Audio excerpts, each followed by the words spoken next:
but I am definitely excited to see how 13,000 Bees is going to bring out Vanessa, Duolong, and Goenitz right here. Vanessa falling off heavy ever since she got nerfed. Yeah, absolutely, absolutely. I mean, the character still got some juice. I think hopefully we'll be able to see some. But, I mean, right now it's looking like the Rosa show. Yeah, already starting things off pretty strong here with Clark keeping the pressure up, already getting command grabs off the back. And that, you know, uh-oh. Yeah, this is a big opportunity here. Wait, that looked like a drop to me. Yeah, it did, but at least we were able to maintain the pressure, right? That's what's important. But Rosa not going to allow you to stick on top of him for free like that, just waking up with a close seat. Yeah, but a little bit of an unfortunate, meaty mistiming there, allowing 13,000 Bees to jab out. And see, nice, the empty jump into the throw. Just needs to find that one more touch to get rid of Clark. But no fear from Rosa, just willing to wake up with the C there, trying to go for a wake-up throw or even just a button. It's going to pay off now into the elbow drop, get that Oki. Wow, very lucky break, I would say. 13,000 Bees had the right idea, was trying to bait out the throw mash from Rosa, but did it a little bit too late, and as a result got hit by that close C like you pointed out. Yeah, but now it's time to bring Duolong in on deck. Doesn't have to do too much work to even things up, but Rosa's trying to make some of this damage stick now. Empty jump into the backbreaker. This is where it gets scary. Yeah, just chasing down all of the escape attempts from 13,000 Bees. Rosa, he's just, you know, he's got that grappler brain. He's been playing grapplers for a long time, so he just kind of knows. Oh, you already know he's going to be playing Hinako next week as well. Oh, yeah, I'm sure of it. I'm so scared of the Hinako Clark shells. That's going to be a nightmare. Yeah, there we go. Me too.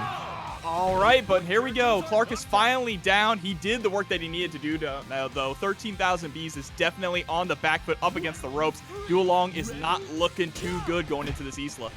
Yeah, honestly, I mean, it's hard, I think, for Duolong to get anything started. His normals are not that good in this game, and I don't know, it feels like opening people up is such a chore with this character, but hopefully 13,000 Bees can pen down this Isla and make it happen. Well, here we go. We're one touch away from death, but we're trying to get a mix-up started. Love that using the EX, just teleporting around, but the trade means that we are going to go down to our anchor. And shout-outs as well to Ralph Crimson coming through with the raid. Thank you so much. Shout-outs to Ralph. Yeah, I was going to say, like, that reset, it was really impressive and really cool, but he got no damage from it, and I don't know. The character is just so much work for not very much reward right now. Yeah, that's the biggest thing, right? I mean, you think about KOF 13 when he was an absolute terror, and now he's just kind of a shadow of his former self. But there's another older character coming on back in Goenitz. He definitely has some interesting tools, but again, there's just that one little thing that's lacking to push him over the edge. That's true, but you know what he does have is damage. Oh wait, not if you drop your combos. Yeah, maybe the nerves of being on stream are getting to 13,000 Bees, but this is Rosa's opportunity now. Spends the level 1.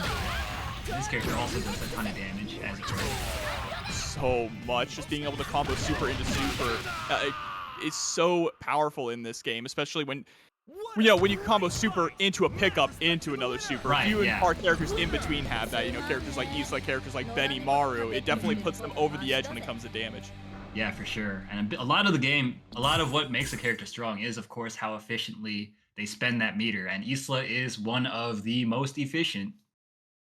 Yeah, for sure. I mean, it's so interesting to see how much Isla has really grown over the course of this game, right? Starting off as a character that not too many people played, but after her performance in the eastern side of the world, people definitely saw, okay, this character definitely has some tools, has some sauce, and it helps that the patches have really been buffing her too.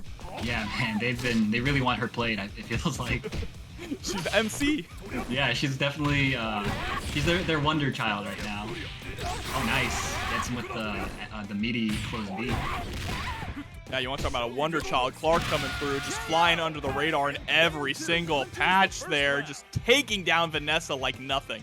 Yeah, that was pretty textbook Clark play, and I mean, you just have to commit to your guesses, you know, and if you don't believe in yourself, then you're just gonna get scooped up by the grappler play. Oh, that was two. Yeah, let's see what we can get here. Tries to go for a bit of a reset, but a little too early on it. Yeah, and you see all this meter being spent to go for these cheeky resets, right? But none of this damage really being cashed out, like you mentioned before. Yeah. Oh wow, nice pickup on the bad jump in there. Rosa gets another mix-up chance. Yes, taking full advantage. Yeah, he really favors that meaty close B option.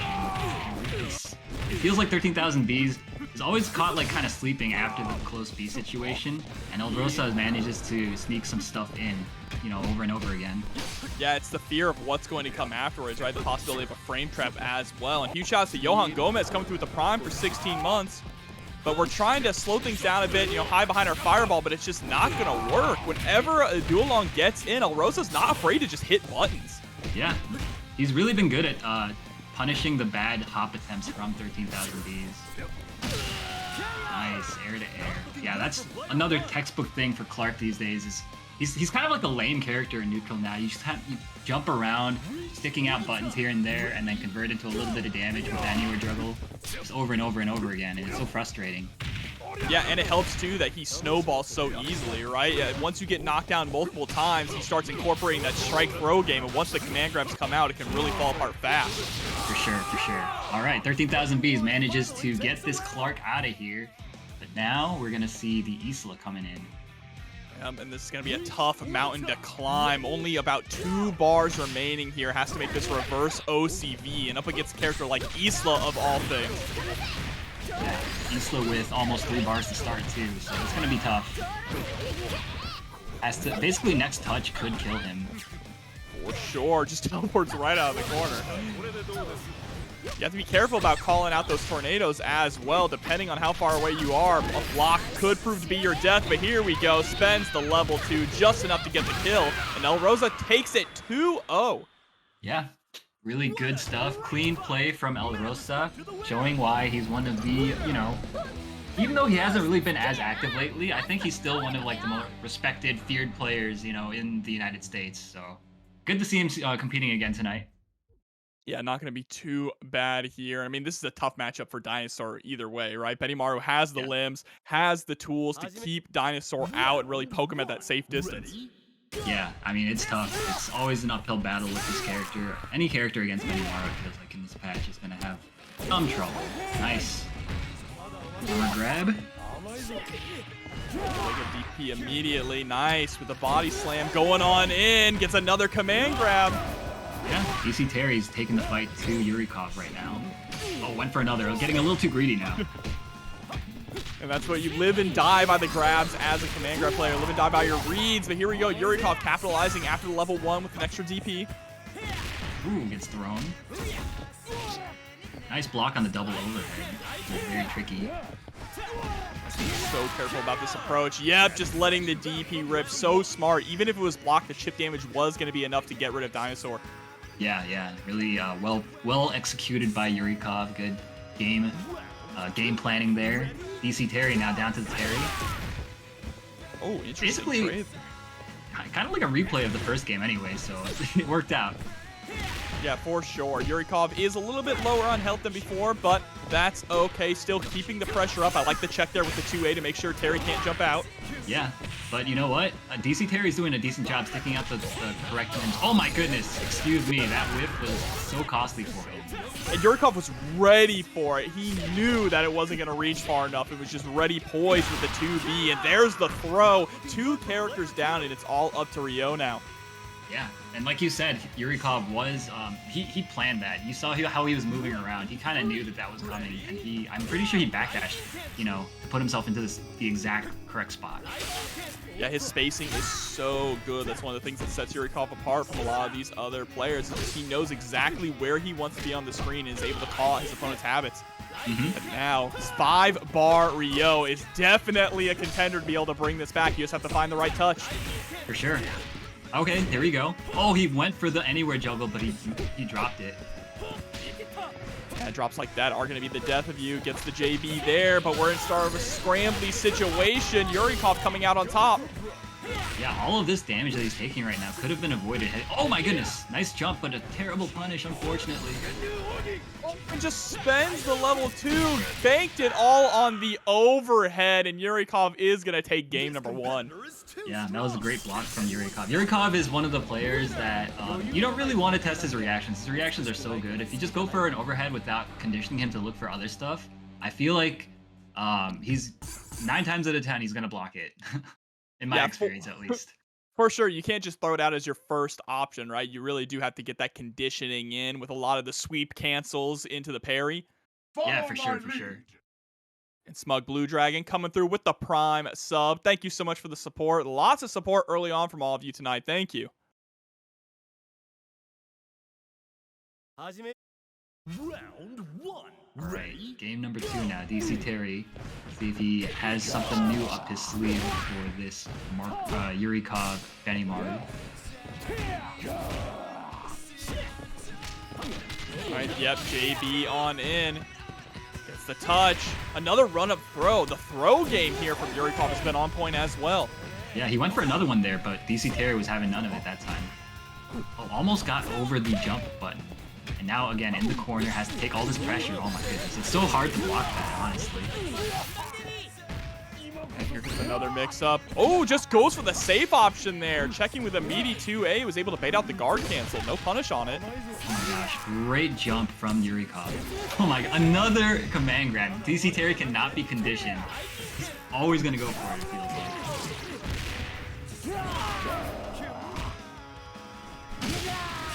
And there we go. Nice JB. Also shouts to Van Scott coming through with the 10,000 CLP. Is that what that is? What is CLP? I don't know. It's the first time I've ever seen that. I've never seen this before either. I'm feeling so old. But thank you. Nice. Confirm into the super. DC Terry evening it up. All right, yeah, finally able to get Benimaru down. This is huge now, tied up against Blue Mary. Of course, Yurikov does have a pretty significant meter lead, and that means that a lot of EX slides are going to be seen in the future. Oh my gosh, great DP. DC Terry, I feel like DC Terry is like, he's just not playing at the same pace as Yurikov is right now. It's kind of like hurting him at the moment, because he's not able to keep up, it feels like. Yeah, he's definitely been mostly on the defensive, right? Whereas Yurikov has been really pushing the situations and dictating the pace of the matchup, especially with a character like Benimaru and Blue Mary, both with incredible JBs. Yeah, exactly. If you're not a little bit more proactive, you're always going to get opened up by them eventually. It's just a matter of time. Yeah, but the time is now. If you want to bring things back, you're down to your anchor character. That's a huge punish. Yeah, unfortunate. DC Terry thought he had more time, but, you know, Blue Mary does have a very shallow jump arc. Here we go again. Nice, comboing off of the lights immediately into EX slide. Things are not looking good here for Terry. Goes for a nice reset, too, there. Yeah, that was a little tricky, but ends up not mattering. DC Terry getting opened up by the Blue Mary, and Yurikov going up 2-0 against DC Terry. Yeah, but you never know what could happen. We've seen some upsets before. We saw some upsets last week, and I like the team that I'm seeing here with Angel, Shermie, and Sylvie. Yeah, this is quite an interesting pick. I'm not sure. I haven't seen Johny play in a long time, so maybe this is his team, but either way, I'm excited to see it. Oh, we don't have to wait any longer here. Blackend is rolling through with Benimaru on point. I feel like everyone plays this Benimaru color too. Yeah, dude, it's the cleanest one. It is very clean. The white, blue, and black. I can't complain. Yeah, man.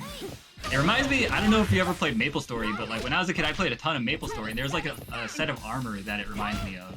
You're right. I know exactly what you're thinking of. I just can't think of the name, but I have it in my head. I'm so glad you know, because it looks exactly like it, doesn't it? For sure. And that takes Nice me back. DP. Oh, nice! Gets the Wow. 2 on the toss-up attempt. Yeah, that was really clean. Oh, no punish on the roll. It's so tricky to deal with Angel when you don't really have a whole lot of meter to punish her with, right? That's where she really thrives, is that bullying characters who don't have a lot of meter to work with, since she's so good at just getting meterless damage. Yeah, she's definitely a character that she wants to open you up like 8 times in a single round, and like the best time to do that is, you know, during the point war where neither player has enough meter to kill the other player in 2 hits. It's funny because that's kind of how, you know, Duolong wants to be played in this game, but Angel does it better. Yeah. Arguably, yeah, definitely a little bit better. But still, I feel like she could use a little bit of help. But that's just me. For sure. She's definitely a specialist character, though, so I still like to see people bringing her out. Yeah. No, I mean, we're just seeing Johny. He's doing a lot of just like, he's just playing strong KOF fundamentals right now. Yeah, for sure. Perfect spacing. just staying out of harm's way, but now back is up against the wall, up against the ropes, able to block the empty low. Very nice, and escapes as well. Let's send right back guard in. roll. Alright, it should be enough. Yeah, with the Dude, combo I forgot he there. gets all that. That's crazy. I know, in the corner, he's absolutely insane. And I'm not sure if the fireball into the combo there is from the latest patch, because I know he can combo after EX fireball now, mid-screen. Yeah. I think that's the only thing that he got. But like the fact that he can do all that after doing the EX fireball pickup is just absurd to me. Yeah, ridiculous. But this character, too, is still absurd no matter how many tools they seem to take away from her. Shermie coming on in. True. I mean, this character, all she needs is like her strong button. Like, she's basically the full package. Yeah, strong buttons and a command grab. That's all you really need. And like incredible damage. There we go. Hop CD. Pushing out. And you can see Blackend is starting to try and slow things down a little bit here. He's really been on the defensive ever since Shermie came out. Yeah. I mean, Johnny's Shermie is doing a really good job occupying spaces that Blackend is having some trouble getting to. Checking with all those good buttons like you mentioned before. Just really strong. Not quite able to get across up there. I love the way he's moving. He's so evasive. And Blackend is having trouble even getting him to block anything. Yeah, we stick something out, and then immediately it's just hops, whether it's hopping in place, hopping backwards. Johny is never staying grounded very long. Mm-hmm. Nice. Yeah, beautiful trade, and able to hold on to all that meter, too. Spent very little meter dealing with Rock. Yeah, I mean, it's going to be really scary for Blackend. If he gets crossed up one time, he can be taking, like, 700 damage. See now, and you see Johnny's fishing for those cross-ups, just trying to find the right spacing. And Blackend's sniffing it out. Mm-hmm. Oh no, that was a terrible roll. Yeah, going right into the climax after this. I feel like there's going to be a little bit of scaling, right? Because it started off with that 2B. Let's see. The 2B and the max, the quick max as well is going to add some scaling. But, we're still looking at probably like 600, 650 damage. Oh, yeah. That is a nice chunk of damage there. Oh, and Blackend able to actually catch the backdash there with the jump in, but gets no punish, and now just kind of flailing, trying to find anything that can connect. Yeah, I mean, this is a tough situation. Johnny, of course, it's been so difficult for Blackend to get a single, clean hit on this Shermie, the way he's been moving. And you still have to deal with Sylvie on the back end, too, if you can get rid of Shermie. And there we go. Finally, Fireball is able to do it. 30 seconds on the clock means we're going to get a little bit of health back. This is definitely doable for Iori. Yeah, it is doable. He's going to need probably, at least 3 clean hits. So, a tall order, but definitely doable. Especially with the way that Johny is moving, right? Mm-hmm. The movement is really what's been on point. So difficult to catch. It's just been straight hits, nickel and diming the entire time. Yeah, and this is a really difficult character to catch as well with Sylvie, because she's so fast and runs really quickly. And her hurt boxes kind of disappear when she sticks out attacks in the air. Yeah, and in the air is where we've established that Johny likes to be. Empty hop low, but Blackend gets one more opportunity thanks to a drop. Yeah, this is still anyone's game, really. That was so scary. The tension here, Blackend does not want to go in, but no! That's so unfortunate. I think he wanted hop CD there, but he pressed the CD before the hop, so got the standing CD instead. That's absolutely what it looked like, but it does mean that Johny is going to take the first game here. And not for a lack of Blackend trying, though. That was definitely down to the wire. For as much as it felt like Johny was in control of the match, Blackend was still catching up in damage. Yeah, and that just goes to show how scary it is to have these characters that's able to, very explosive characters that can turn your meter into damage very quickly. You're never out of the game, it feels like, when you're playing those characters. For sure, especially when you look at the flip side here, Johnny's team, really the only character that's like that would be Sylvie, and the downside for her is she does have those stubby normals, right? So it's a little bit more difficult for her to cash out on that damage. Yeah, for sure. It feels like with her, it's more likely you're gonna find air-to-airs into anywhere juggles or whatever, and that's not as good as getting a clean hit from Yuri, Rock, or Rio. Those characters, they all just destroy you if they get a single clean hit on you.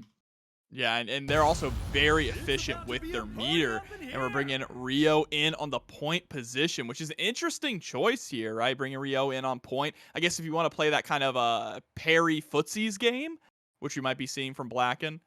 Not going Yeah, to get the opportunity to dish out on that damage, though.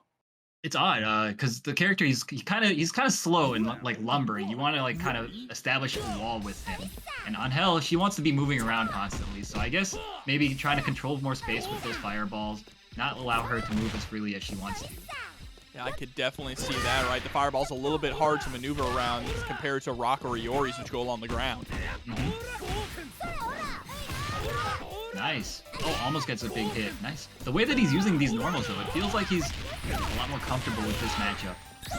Yeah, and I like the way that you described it before, using the normals to be kind of like the wall, trying to prevent Johny from getting on the other side. Still staying even in damage.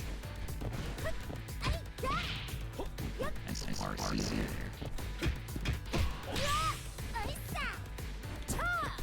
You see, even Johny now being cautious. Before, when we were just going all in, starting to realize it's a little bit harder to open up Rio. And there we go, anywhere juggle with the EX Fist. And now Blackend's going to get the first blood. Yeah, really well played. Blackend, of course, playing really well to stick out those normals where they needed to be and limiting Johnny's mobility options. I think you're a robot again. Yeah, I think so. I don't know what's happening, chat. Nice, finds the hits. This should be enough. Yes, sir. Johny evening it up very quickly, and the meter situation is almost identical.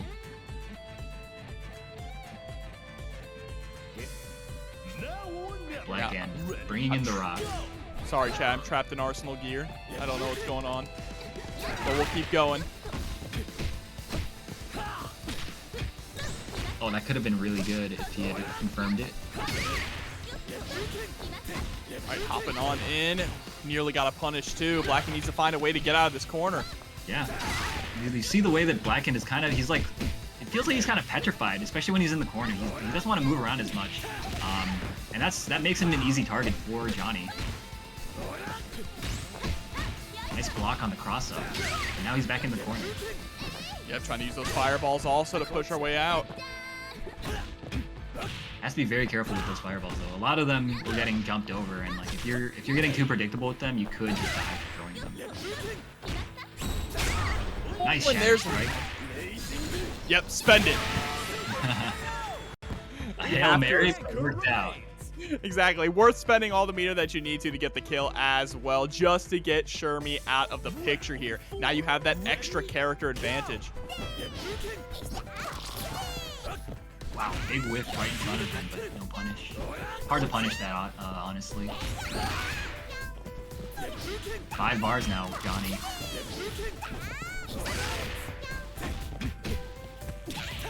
Alright, gets a run-up throw. Yeah, 5 bars is terrifying here. Is able to find the touch. That's it for Rock. No! Okay. Interesting. Okay, wow. got a little lucky there at the end, but it worked out. Yeah, not even an EX either. I have to imagine that was a input error there. Yeah, it might have been trying to super cancel that, but missed the input. Now you're in a situation where you can't really afford to take a single touch as Blackend. Ooh! Hail Mary Shatter Strike paying out yet again. Kind of like it though. We've known that Johny is being hyper aggressive, right? Johny wants to keep pressure up at all times, so these Shatter Strikes working 2 for 2 is a good call out. Yeah, for sure. No, I mean, he's placing them at exactly the right spot. Oh wow, great mash out. That was definitely supposed to be a command grab attempt from Blackend, and a terrible combo from Johny. It looks like there's probably experiencing a little lag from seeing the mash and grabs. I always do that when it's lagging. Exactly, that's the classic, right? If we sit back and mash jab, maybe the connection will fix itself. Oh yeah. Nice rollout though from Blackend. Evening it up 1-1 against Johny. Yeah, and those callouts with the Shatter Strikes were huge. Blackend really starting to figure out how Johny wants to play this neutral game, wants to play on offense too. Forcing Johny in a lot of different situations too to slow down a bit and not be able to go as full throttle, especially in the point war with On Hell. The caliber of players here is very strong, is what I'm trying to say. Yeah, it's definitely like TNS and Burn to Fight, right? Burn to Fight, yes. Coach Steve's. Almost said tasty. Tasty Steve, yeah. Oh, Is he still running Steve. Burn to Fight? I feel like it's been a while, right? I think it has been a little while, but you know, everyone's still showing out here for TNS. All right, jumping right into it again. Still 1-1. Looks like we're just starting the match over here. Blackend gonna keep the pressure up with Rio. Yeah, strong start already. It feels like he's playing a little bit more aggressively than he was last time. Last time he was kind of letting the Sylvie do whatever she wanted, dictate the engagements, but now Blackend is trying to take the fight to him a little bit more. Yeah, absolutely. I think that's the important thing to do, right? You cannot allow Sylvie to sit back and play that game that we were playing before, and Blackend 100% recognizes that and is in full control at the moment. For sure, yeah. Perpetually Perplexed Porcupine coming through with the $5 into the match, Rino. Thank you so much. That is a difficult name to say. Yeah. But you handled it. We're professionals. Reach for the top. And it looks like Blackend just handled Sylvie as well. Time to bring in the Isla. Oh, missed the punish there on that. Johny, though, not doing too hot at the moment, but Isla could, of course, make back this deficit. She is one of those characters that is very much capable of making these come back. Yeah, for sure, especially when she pushes you into the corner here. Allows her to really squeeze out that extra damage. Here we go, level 1. Gonna get a pickup after this. Yes, sir. Into the hard knockdown. Nice bait on the throw. Look at that. Evening it up, basically. I mean, I think he's going to be full health after this. Yeah, absolutely. That was a pretty blistering fast round. And, you know, Isla, one of those interesting characters that has those multiple air mobility options, which really isn't that common for KOF characters. It definitely puts her over the edge when it comes to those mix-ups in that pressure game. For sure, yeah. There's so much stuff that you need to keep in mind when you're playing against her. That was a great block. It looked like a cross-up, but I can't really tell from where I'm standing. So a double jump there as well. Really just trying to space out using the double jump, and these lightning almost gets the taco, and here we go. Time to get it started. Oh my goodness, drop. Nice roll out. Little American reset. North American. And see, just trying to chase down with the hop CD here, but Blackend forming that wall with rockets hit by the CD. Yeah, gonna do a little bit of damage into the hard knockdown here. What we got goes for the cross up that time, but no dice. And Mr. Pessimistic coming through with the $5. Thank you so much. Unfortunate whiffed DP from Blackend. I think he was expecting another jump or a hop or something from Johny, but Johny just didn't give it to him. Yeah, especially with how frequent we've seen Johny be going for those hops, right? That's the conditioning. Was really starting off early on in that round, going for a lot of double jumps there with Isla, and finally able to pay out that DP. But now it is up to Blackend here with Iori. 4.5 bar Iori, mind you. Yeah, I mean, it's, of course, the character is one of those explosive characters that you just never count out. Stuff like this can happen. Yeah, pretty sure you're dead. Yep. Oh, yeah. Wait, is she? Should be just enough, I think. Oh, no. Okay, so we actually have to find one more. That was so scary. That was like that was definitely a will kill moment. Yeah, I got jump scared by that at the end. You'd think after how many tournaments I've commentated, I know the OTG's coming, but I never expected. Right.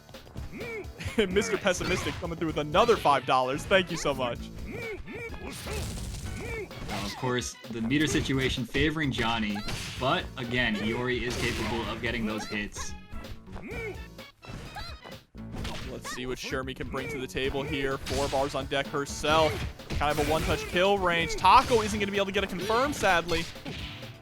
Still finds the hit, but doesn't confirm into the combo. My man's couldn't do Rekkas. It's so unfortunate. Oh no! These guys are just dropping stuff left and right now. Yeah, a little sloppy here, but Johny does have the corner positioning. That's so important. Blackend trying to poke out. They're just going tick for tack. Oh wow, and this should do it. Runs right into the down A's, and Blackend is going to go into the losers bracket. Johny moving on. Yeah, it had a little unfortunate there, you know, when it came to the disconnect at the set point last time. But these things do happen, and congratulations moving on in the bracket there. I've seen a lot of players have been putting Geese in S tier now as of the most recent patch. They really feel strongly about him. And I mean, I get it. He's got super safe, long-range pressure, incredible buttons. Yeah, that's really what it is. It feels like his normals to me are just really overtuned. Nice hop. Very tricky. Wow, dude, how did he stay in front there? That's crazy. Oh man, Yuri scares me. This character is terrifying. Seriously, no, that hop bar, something needs to be done about it. It is so strong. In the trade? Oh no, Fireball did not go fast enough. Thank God for Kula. Right? Nice. The stand CD catching him. We're really just using the stand CD as our ground poke. I don't think I've seen many Yuris just utilize it that frequently. Yeah, for sure. He's doing a really good job at placing them right where Kula wants to stick out buttons. And very smart there from Dogor also to just play Yuri at her best, right? Smother the opponent, especially when you're going up against a character like Geese. You talk about how his buttons are overtuned. He wants to keep his opponents at that range, the tips of his normals there, and Yuri getting inside that comfort zone. Yeah, for sure. Alright, Kula now that Yuri. Again, he's getting by stop sign. Stand CD. Wow. Misspaced. Yeah, I was gonna say misspaced the jump and got punished on the way down. Very difficult to do that. Kula, of course, a very heads-up player. Not the robot commentary. Well, what is happening? So Android Jobber, oh my goodness, went for the DP, probably expecting a throw attempt because a lot of people go for the throw during those guard cancel scrambles. This is what AI commentary sounds like. Trying to charge up the Fireball is going to get caught. And there we go. Nice with the sweep, shutting down Iori. Yeah, Dogor looking real strong with this Yuri. Ready, go!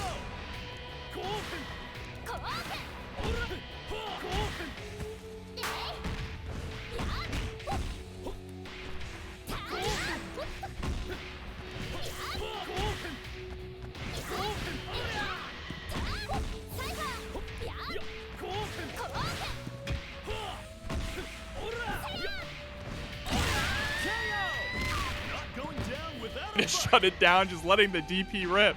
Yeah, and Kula, of course, really needed that. I mean, that Yuri was going a little bit too crazy on him. Oh, quick backs immediately too far away, though, to get the command grab. Wow, what a scramble. Yeah, and somehow Dogor is able to come out on top, though, and keep the pressure going. Nice air-to-air. And a great mesh on the flip side from Dogor.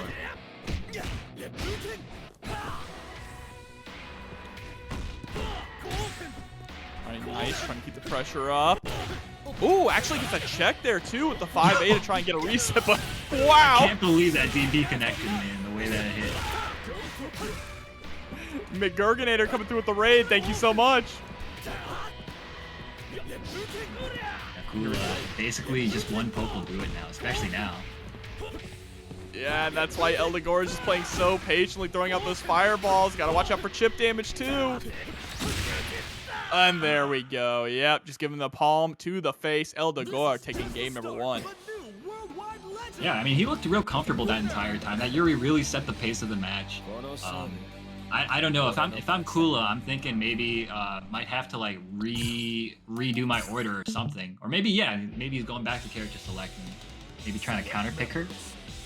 We shall see.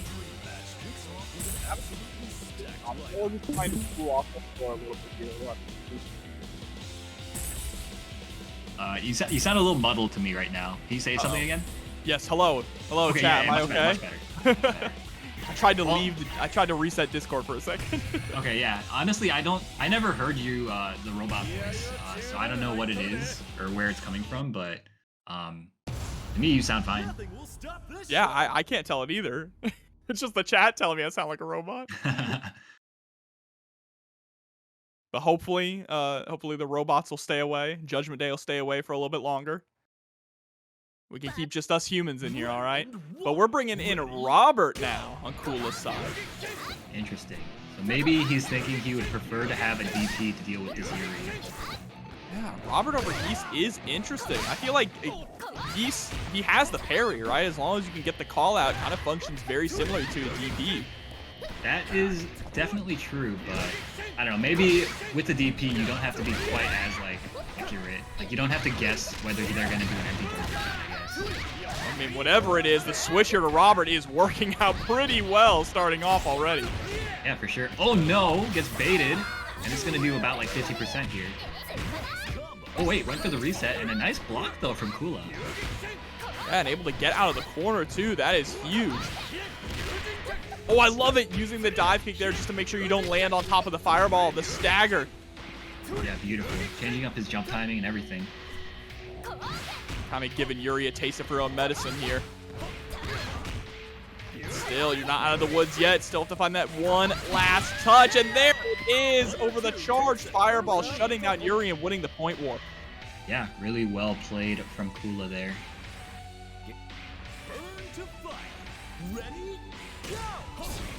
Second round start here. Wow. Eldogor opting to be hyper aggressive. Yeah, my man just did elbow. That's crazy.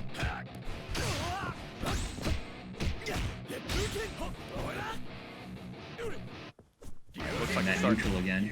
and conditioning a little bit too. You see ending that block string with the fireball while Kula is sitting on a bar. Such a risky option. Definitely. Nice anywhere juggle. Not gonna do too much though. This definitely isn't Rio. Yeah, mistimed the meaty fireball too, but still has Eldogor backed up against the ropes.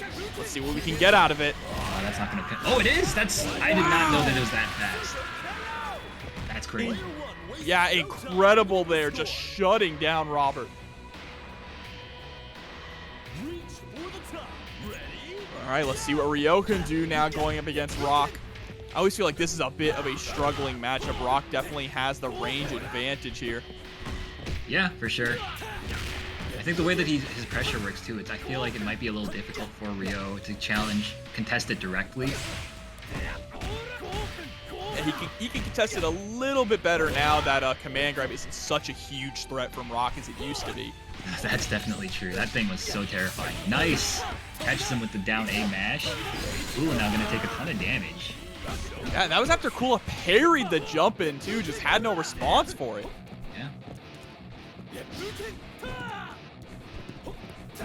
Yeah, it looks like Eldogor just kind of backdashing, allowing Kula space to kind of hang himself. No anti-air there. A little bit uncharacteristic. And now this is gonna hurt. Yeah, that's what happens when you get tired of playing the lame game, right? Nice, just back. Back up against the rope again. There's the throw. Has to be careful. Nice DP. That was an insane DP. And Eldogor, that looked like it was entirely within his control until like the last 10 seconds. And Kula really just got in one time and he made all of the opportunities hurt. It's both of us this time, Aru. Oh, really? Uh-oh. It's deck destruction virus. All right, but The 2D. nano machines, bro. The nano machine. Spreading. Nice run up throw, Eldogor. Keeping it competitive here with this Iori, but if he takes any more damage now, we're looking at, you know, health deficit going into this final round. Oh no, what a bait from Kula. This should be enough, yeah. Oh yeah, level 2, absolutely. That was so unfortunate. Eldogor kind of cracked there a little bit. Kula displaying, you know, really smart heads-up play, playing around the fact that he could get chipped out at any moment, and was, you know, fully aware of it at all times. Yeah, and just that's the perfect kind of style to play with Rio, right? That solid defensive play, just like you mentioned time and time again, trying to be that wall, that rock, capitalizing on your opponent's mistakes. Yeah, and mistakes were definitely made from Eldogor's side, but you know, if you're a competitor, you can't let that stuff get to you. You have to forget about it immediately. Hopefully, he's able to do that. Nice, great jump.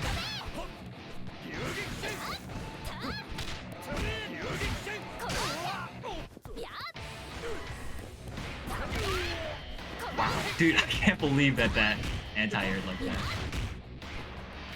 I feel like Yuri always brings out the most surprises. Right? The character, her hitboxes are kind of ridiculous. Yeah, I mean, I was shocked by the hitbox there on that slap. The standing CD doesn't look like it should be as big as it is, but Eldogor has really just been utilizing it as a poke mid-screen. Nice defense, though. Kula not able to open up Eldogor at the moment. And I love the way that we're using the CD too to do like micro dashes, micro dash CD, because we're just canceling ourselves at all times. True. And it's so hard to contest it too, because that hitbox that it puts out is just serious.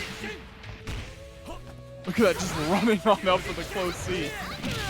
Oh my goodness, such great movement from Dogor. Kula really fully believed that he was going to do a jump there. And now Rio coming in again. Let's see if we can make up the difference. Rio was the golden child for Kula last game.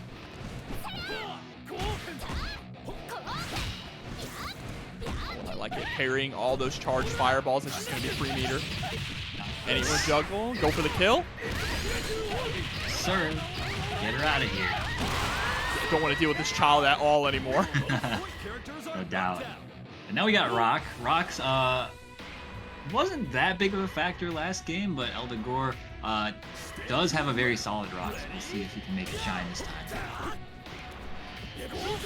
Yeah, sitting on 3 bars also. Definitely use that to get some momentum started. And there we go, 1 hot CD, but oh no, got a little too greedy with the fireball up close, and now Kula gets to capitalize. Yeah, that was a beautiful full jump over the fireball. Getting a little bit too predictable, I think, with those strings. So one thing you can never be in KOF is predictable. Absolutely not. I mean, you just absolutely explode for one little mistake against a lot of these characters. Nice close C. Doesn't chase down the roll. And now anything will do it here. Has to look out for it. Oh, wow. What a great Shatter Strike. The Hail Mary Shatter Strike of all things. Spends all the meter that we have to make sure we can get Rio off the screen and bring in Iori. Yeah, honestly, not a bad decision. He's going to get some life back, and he's going to be able to make some meter back before this rock goes down, probably.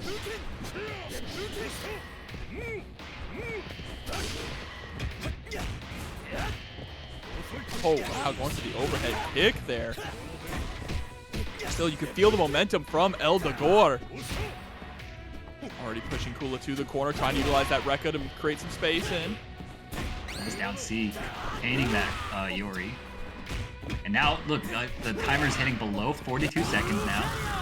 So Kula is not going to get full health back on this Yuri, and it's going to be so important. Every single bit of health counts at this level of play. Yeah, I mean, they're pretty much even in meter, but like you mentioned, it is that slight health that Dogor has coming into this, which is going to give him the edge. Nice contest on that rehop. Oh, wow. Terrible attempt there to do that DP kick move. I never know what it's called. Oh, that was unfortunate. We went for the EX Rekka, but it juggled too high, so we ended up dropping it. But that's all right. There it is. Kula should be able to take it here. That will do it. Yeah, Kula. That was really such an unfortunate... I think Dogor, he wanted the EX version of the DP kick move, because that's plus on block.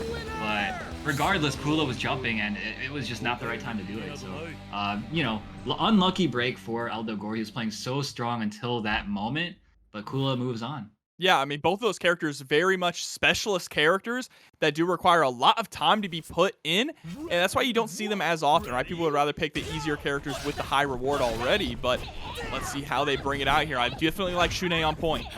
Yeah, I think this matchup might be decent for PerrosInLag as well because of the fact that he can throw out those gigantic hands and make it difficult for Whip to maneuver around and start her offense. Exactly, and there's also that air dash too that Shun'ei has, right, to close the distance, preventing Whip from getting her zoning game in too. Nice, very brave rollout, but it works out for Peggymexicana, but gets hit, unfortunately, gonna take a ton of damage. Great block on the reversal attack. Just sniffing it out immediately on the very first instant, and what a short hop there, jumping right over Peggy's button. Yeah, that was the perfect timing to bait out the throw attempt from Peggymexicana. Look at the movement we're already seeing here from Perros, trying to give Peggy enough room to overextend, but Peggy just keeps moving forward, not afraid at all. Yeah, this is definitely a very, very aggressive take on Shermie, and it's working out really well. Nice. He didn't hold back a single time that entire round. No, I don't think that they did. PerrosInLag was not ready for it. Of course, Shun'ei's DP, not the best. He does sort of have one now, but again, like, against that type of offense, it's so difficult to find your spot. The stare. Yo, the stare. That was crazy. Neither one of them wanted to commit to anything there, but Perros was able to score the throw. Unfortunately, overextends a bit with the jump, but that's all right. Still able to manage to hit the 2B. Nice block on the cross-up. Great flash kicks from PerrosInLag. Setting up the orb, trying to bait those jump-ins. Perros in full control here with Leona. Chipping out as well, and there we go, the cross-up. That was beautiful. Baiting out for the one-frame command grab attempt and punishing with the jump C. Here we go, Chizuru coming in now. 3.5 bars. This character, I feel like, she comes and goes in waves. There's times when you see her all over the place, and then she just vanishes for a little while. That's true, but I don't think that there's ever any reason for her to vanish. I think the character is so strong, even still. Yeah, absolutely. Here we go. Roll backwards, just trying to create some space, but you unfortunately put yourself in the corner. Nice down C that time. Opened up a little too far for the conversion. You really want that close A from Leona. It's like so important for her combo routing. Okay, that works. Oh, tries to go Nice across. chase. Wow. That was beautiful. And we've got these sick earring bomb combos. Oh, baits out the DP, but isn't able to get a punish on it.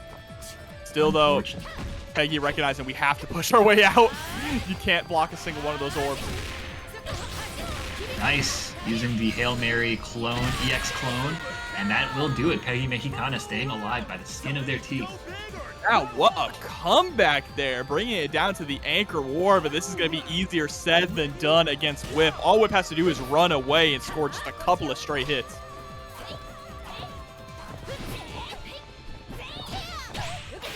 And that was almost such a clean jump, but a little bit too early on the button. And PerrosInLag finds the hit and seals the deal. Game 1 going to him.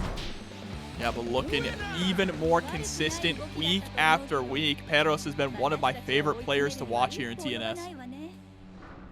Yeah, definitely. Doesn't he usually play this team, Shun'ei Leona? Yeah, usually. Okay. So definitely a little bit more unorthodox, which is really nice. Yeah, for sure. I love to see people succeeding with characters that are less traveled. Agreed. Especially in KOF. Nice jump CD. I love this, the movement from PerrosInLag, not making it too easy for Whip. Yeah, I was able to get that throw tech as well. Crazy that they were calling that out. Nice block on the cross-up. I would have hit there for sure.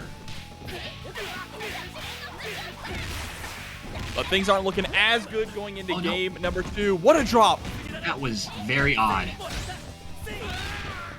Yeah, but still, Peggy able to recuperate. Yeah, Firmly so in the lead. Yeah, dude, like, I don't think he's taken, or I don't think they've taken a single hit. Not like a clean one, at least, until now. That's, the very first clean one we've seen, and immediately guard cancels out of the corner to create some space. But still, the pressure here from Perros. Look at this, it's never ending. That was nutty, and I can't believe Peggymexicana was able to block all of that. Nice shatter strike, though. Hold up. Yeah, not gonna be able to kill. Tries to go for another reset, chasing down the roll as well. Wow, this pressure sequence from PerrosInLag is just immaculate.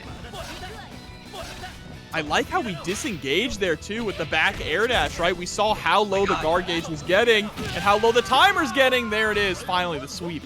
That was insane. PerrosInLag was on death's door for so much of that entire comeback, but managed to even it up almost completely.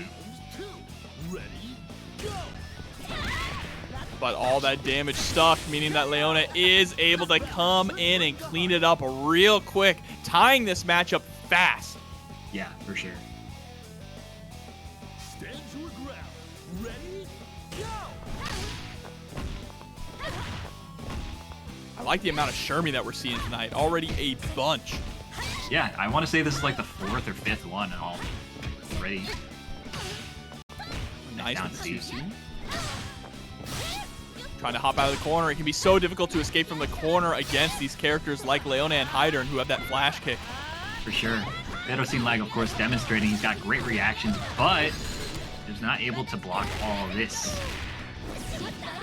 Yep, immediately into the climax. Here we go, and goodbye, Leona. Ouch. Yeah, that character does so much damage if you let her hit you cleanly, and it's so difficult to defend yourself against her because that cross-up of hers is just on another level. Yeah, incredible buttons, too. Just such a fun character to watch and play, but so difficult to fight against. But here we go now, Perros with Whip coming on in. Wow, so much damage there just for one EX, and now we're going straight into the quick mode cancel. This is going to be it for Shermie. Oh yeah. Nice and easy. Gets the OTG. With no health in the health bar, too. Just had to Right. squeeze out the OTG. PerrosInLag evening it up. Whip going to be going up against the Chizuru.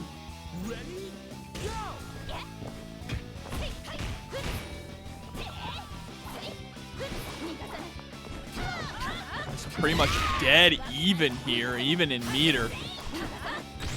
Oh, wow. that is a big whiff, though, but unfortunately, Peggy was unable to actually capitalize on it, only got the sweep. Nice overhead. Oh my gosh, yo, those EX clones, they hit you from so far away when you think that you're safe. Yeah, there's the seal, too. Double overhead coming through. Catches with the 2A, and we have a game number 3 once again. Really well played from Peggymexicana there. Yeah, Chizuru came in, and it was just all Peggy.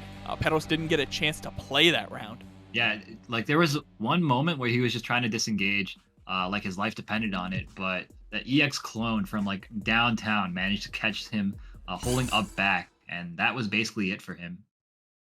Yeah, I mean, exactly, right? You mentioned one instance trying to run away, and it all fell apart from there. Mhm. From one instance, and that's how scary Chizuru on Anchor can be. For sure, yeah. I mean, one of the things I always tell people is that making space in KOF is almost never the wrong answer, but it's so difficult to make space against a character like Chizuru who can like get rewarded so heavily off of you, you know, holding up back like that. Nice. It's the knockdown in the corner. All right, now switching positions here. PerrosInLag gonna show us some crazy Shun'ei stuff, unless he gets thrown out of it. Yeah, nice job blocking that cross-up attempt, though. Tries to roll forward to get a punish, but Peggy answering with the DP. Both these players playing so strong, so fast at the moment. There we go, catching the roll also. Just preemptively putting out those light normals, keeping that pressure up. This Shun'ei movement is just so immaculate. It makes me want to play him almost. Yeah, someone in chat said he makes Shun'ei look cool, and that's unforgivable. I totally agree. I hate the character too.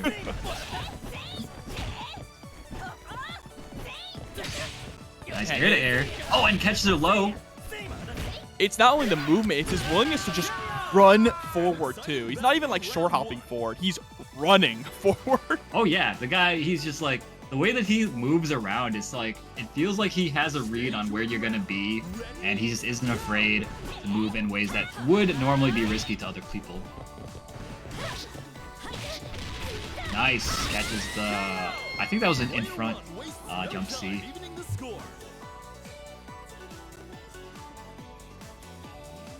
Yeah, what song is this? This is the, I want to say it's the KOF 14 Athena stage.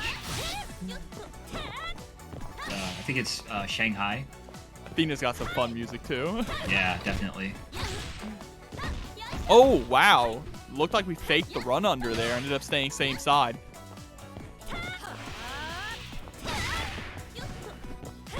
Trying to chase the roll back there. Not quite going to work, though, but keeps Shermie in the corner with the DP. Oh my goodness, the instant overhead.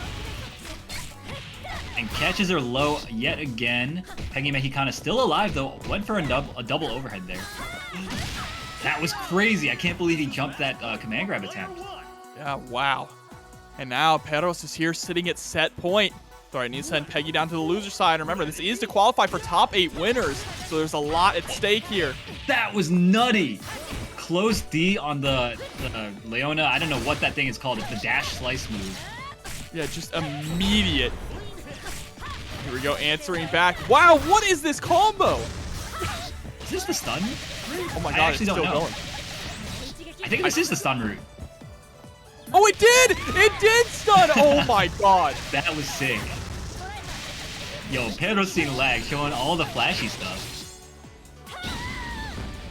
It's still not enough to kill, though, even after getting the stun. I'm sorry, Perros, just pick Iori. True. All that work. But you know what? It looked cool, and that is all that matters. So PerrosInLag moving on 2-1 in style. I don't disagree with either Heidern nor Isla. I mean, both those characters are so strong. You can basically place them on any team, and it'll probably make them better. For sure, and I think Heidern is going to be a pretty good match here up against Benimaru as well. Already trying to create that space, recognizes where the danger zone is against Benny. Nice flash kick. Oh wow, great rollout from the cross under. That cross under happened so quickly, I almost didn't catch it. That was sick! Yeah, the perfect height to go for the dive kick there from Lokof. Unfortunately, didn't get a whole lot of reward afterwards. For sure. But, you know, managed to get him to spend half a bar, which is a little victory. Slicer, there's the CD Nice. point blank range. Lokof's Benimaru trying to be annoying and be everywhere that Rino doesn't want him to be. Exactly. It's this movement too. We talk so much about movement. I mean, it's the core, it's the heart of KOF. That rock, paper, scissors between short hops and normal hops. Yeah, just trying to outmaneuver the other guy's options. It's so important, and it's like so difficult to do, so difficult to put in words too, because it happens so quickly. Exactly, but you see so much of this fireball game here is to try and force a full jump from Lokof down to 5 seconds, and there we go, finally getting the kill. But with 4 seconds, Heidern is going to be bleeding. Dude, those last 10 seconds of that round, that was so intense. Like, so much stuff was happening. I was just on the edge of my seat the entire time. I mean, that's how it's always going to be between these two. They play each other so often. For sure. Now it's time for the big man himself, Geese Howard, coming on in. Easily shuts down Heidern. Just needed to find that one single touch, and now we're back to square one. All right, we got Yashiro, O.Yashiro coming in. Now, this character, we wanted to talk about Hinako. This character is a menace. Oh yeah, he definitely makes you feel stupid. Oh, that was odd. An odd combo drop from Lokof. Yeah, but still able to hold things down, recover, and keep the pressure up.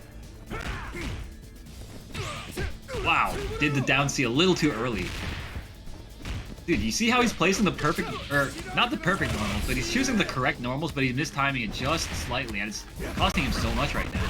Yeah, it's huge, but so is this level 1 here, and this is why this character is a menace. Everything. You immediately cancel into level 1, and you get some of the best Oki in the game. Yeah, no doubt, no doubt. Look at that guard gauge. Nice jump back. And again, perfectly placed jump, stand D. Yeah, look at this safe pressure too, right? You just go for the first hit of the Rekka. It pushes you back so far. Yeah, it's disgusting. Only -4. Like, only certain characters can punish it. I think Geese can punish it, but he has to go for an EX. Can he? I actually don't know if he can. I feel like he can. I feel like that's something He might. we did see where he has to do an EX himself there. I see. And he doesn't get much reward off of it. Right.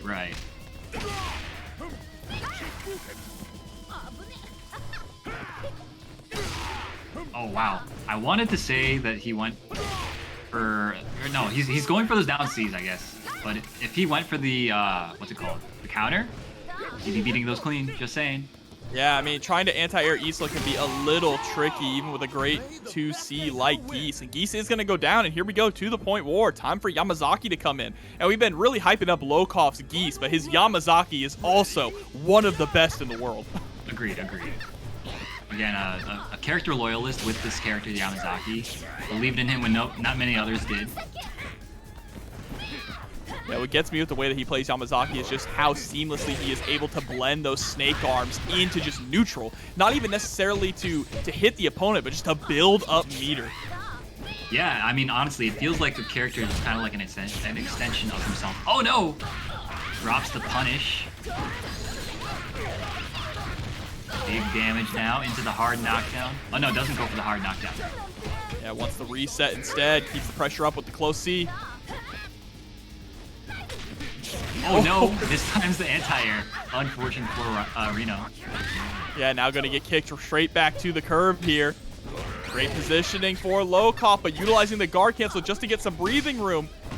It's not going to matter though. Set right back into the corner. That was such a good trade for Lokof.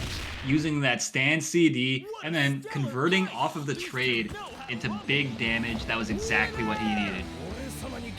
Love this character. Just such a fun character to watch also. Yeah, I mean, the way that Lokof plays him, it feels like the character is so much faster than he actually is when you're watching him. Yeah, I mean, because you go watch any other Yamazaki players, and most of them play a lot slower or a lot more methodical than Lokof does. But it's the amount of inputs per second that we're seeing from Lokof that's crazy to me. Yeah, for sure. And he's just always making good decisions, too, is what's really difficult to do. Because it's easy to do a lot of stuff, right? But it's hard to do a lot of good stuff.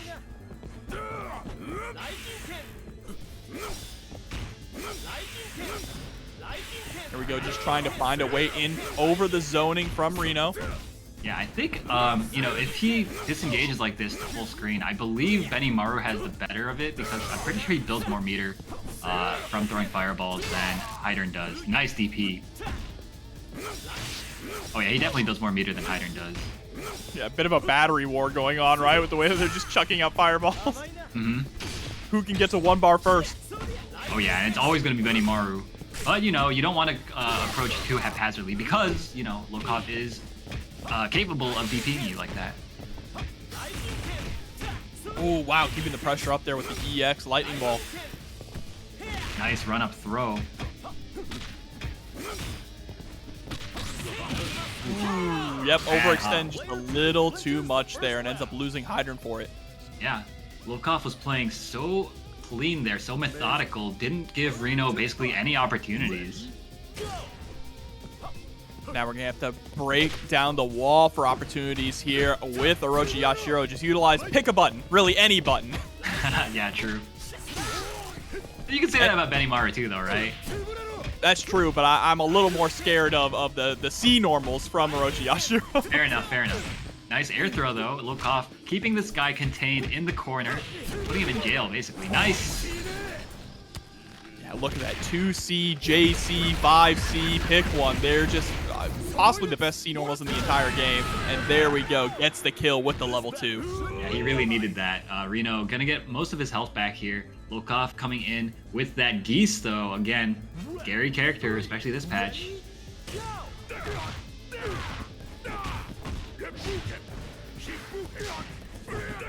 And now Geese can definitely play that range game. There's the throw. Oh my gosh, the anti-jump command throw? Are you serious? Against the grappler? That is disrespectful. Die forever.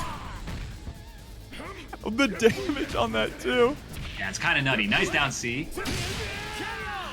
And a great pop D, I believe, to take that round. I just love how nasty it is to just empty jump level 3. You forget it exists too. For sure. You're so used to having to fight against Geese like tooth and nail in neutral. Exactly, yeah, I never expected either. Alright, hard knockdown, stays in front. Nice! Using the counter that time. Yeah, it's the first counter that we've seen come out so far from Lokof. Yeah, I noticed like the good Geese players don't use the counter nearly as much as like, you know, mid-level players like me like to, but it always feels so good to land, you know? It's hard to resist. Yeah, it's just that risk reward, right? You don't get a ton of reward off of it, of course. I mean, you do get that knockdown, which means you can get some pressure going, but the risk means that you lose all your health, especially against a 3-bar Isla. For sure, for sure. Oh, trying to go for the 2C there. Looked like he got stuffed out a little early. Oh, that was such a great sweep underneath the Isla jump. And the Shadow Strike. Yep, spends level 1 there, and there we go. Back down to the Anchor War once again, but it is still set point here for Lokof with Yamazaki.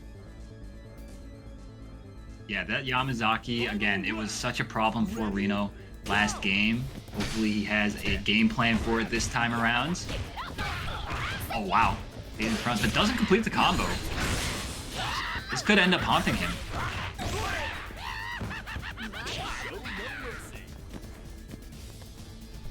Has to make his way back in now against this Lokof. Oh my goodness, the empty jump command throw yet again from Lokof. Not looking too good. Block Shatter Strike and the block DP. Wow, Lokof just always so on point with the patience. That's crazy. What a sick performance from Lokof. Moving on over Rino this time around. But of course, going against VK with the tried and true classic of Kyo Rocky Yori. Yep. The one thing about VK's Kyo that I've noticed is that he gets away with a lot of hops that other players would not normally be able to get away with. And I'm not sure what it is about him, but people just aren't really good at checking his offense. I gotta study the tapes. I think his conditioning is just so good too. Yeah, it must be. It must be. He makes you fear the low so often because his 3Ds are also so on point too, catching you when you're least expecting it. But unfortunate, a big DP whip there is going to lead to a ton of damage. Yeah, big damage for PerrosInLag. Oh wow, brave mash from VK, and that should be enough, I believe, if he opts to spend the meter here. Doesn't want to though. Wants to hold on to it, and it's still gonna come out on top, so it all works out in the end. For sure. VK now. Feeling probably pretty good about that, the way that round ended up. Used a lot of Kyo jump C as well. That's one thing I noticed at ECT, and we're seeing it again here tonight. Yeah, and that's something I feel like he's really just started utilizing over the last few months, too. Normally, you see most Kyos will just go for the classic hop CD. Like, that's all they put out. But he's really sticking out that air C, and I'm not too sure why, but it works out really well. It does, yeah. I think it's just got a great hitbox on it, especially after they nerfed the CD, the jump CD a lot. It seems like it might be a better choice to just stick it out. Oh, but there's the cross through with the slicer. Oh no, a little too late on the bodega that time. Is gonna lose Kyo for it. Yeah, unfortunate, but you know, Kyo did a lot of work for him, so he can't be feeling too bad about it. Plus this rock is kind of ridiculous as well. Yeah, that's the thing. We talk a lot about his Kyo, but his rock and his Iori are world class. Exactly, yeah. I mean, the guy, obviously Kyo, kind of his signature character, especially in this game and 14 as well, but both of the other characters are no slouches. Perros trying to keep him locked in the corner. Unfortunately, places himself into harm's way there. Now one more touch is all we need. Nice. Managed to catch him. I think it was probably blowing up a throw attempt with that down C. Wow, and Heidern's able to lock out Rock as well. Okay. Yeah, really strong round. That went from really, like, he almost threw it all away there with that jump into the corner, locking himself in the corner and getting punished by VK, but was able to turn it around. Very impressive. Sure. That ADP, that was really sick that it caught. I think it only caught because Heidern jump C kind of extends his hurt box quite a bit behind him. Nice! Goes through the fireball. This should kill. Yeah, plenty there. And now, down to the Anchor War. We're going to be saying that a lot as we move on through this top 8. No doubt. Leona versus Iori. This is one that I have not seen in quite some time. This is looking like KOF14. It's flashbacks. Right? Flashbacks to KOF14 2.0. Nice pickup there. Gets a lot of corner carry off of that. Great defense, though, from VK. I probably would have blocked Rosa if he gotten hit. The anti-air 2 from Perros, unfortunately still sent back up against the wall, up against the ropes now, has to fight their way off. Nice blocks, though, on the frame traps and everything. Nice. Oh my goodness, yo, the defense from both these players is just kind of out of control. Oh no! Head hop gets blown up, and this should be enough, I believe. Wait a minute, he drops it. That is tragic, but one more opportunity now for Perros. Has 3 bars nearly on deck. If we can just find that touch, that one so straight dangerous. hit. Anything can lead into death here, I think. Look at all these jump ins here, Oh. too. Oh my gosh, the instant overhead. And he built the third bar just in time. PerrosInLag kind of stealing that away with the brave instant overhead. What a stellar fight! Gambling it all. Wow. Incredible there. Going up 1-0 here in the winner's semis. That was beautiful. Very well played from PerrosInLag. Great composure. That is not an easy combo to do what he did at the end there. No, I mean, hell of an execution barrier there. And that's one of the things that makes Leona a specialist character, right? Is all of her useful stuff and her tricky stuff takes a lot of dexterity to pull off. Yeah, for sure. You see what I mean, though, about, like, VK's hops and rehops and all that never getting checked? It's uncanny. It's like the VK buff. That and his DPs. He has sidekick DPs. True, true. His DPs are out of control. I think maybe partially because he plays hitbox. But I don't know if he even uses the cheating inputs, you know? I think he just does them raw. Oh yeah, it's that call out too. That time it looked like he got stuffed though on startup. Speaking of DPs there, Peros throwing out one of his own. Oh, I expected a DP there, but I think he got down C beaten out.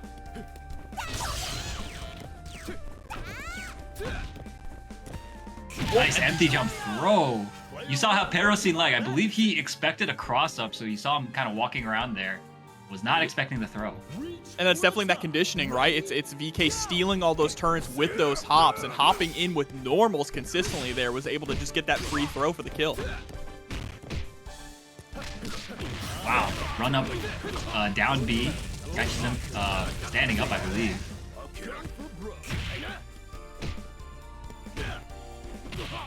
Throw a nice down C, keeping that Heidern so contained right now.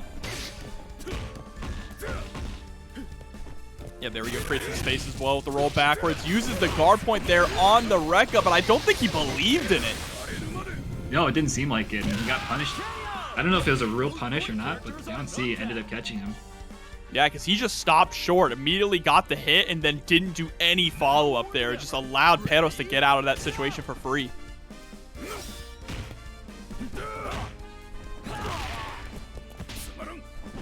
Great tech. Wait, I was gonna say there's no way that connects, right? But my goodness, I'm so glad I didn't say it.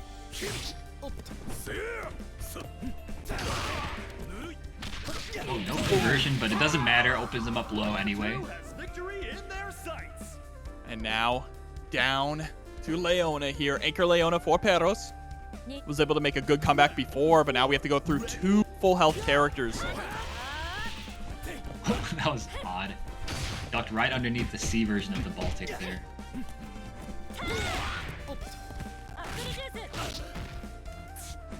Sends out the earring.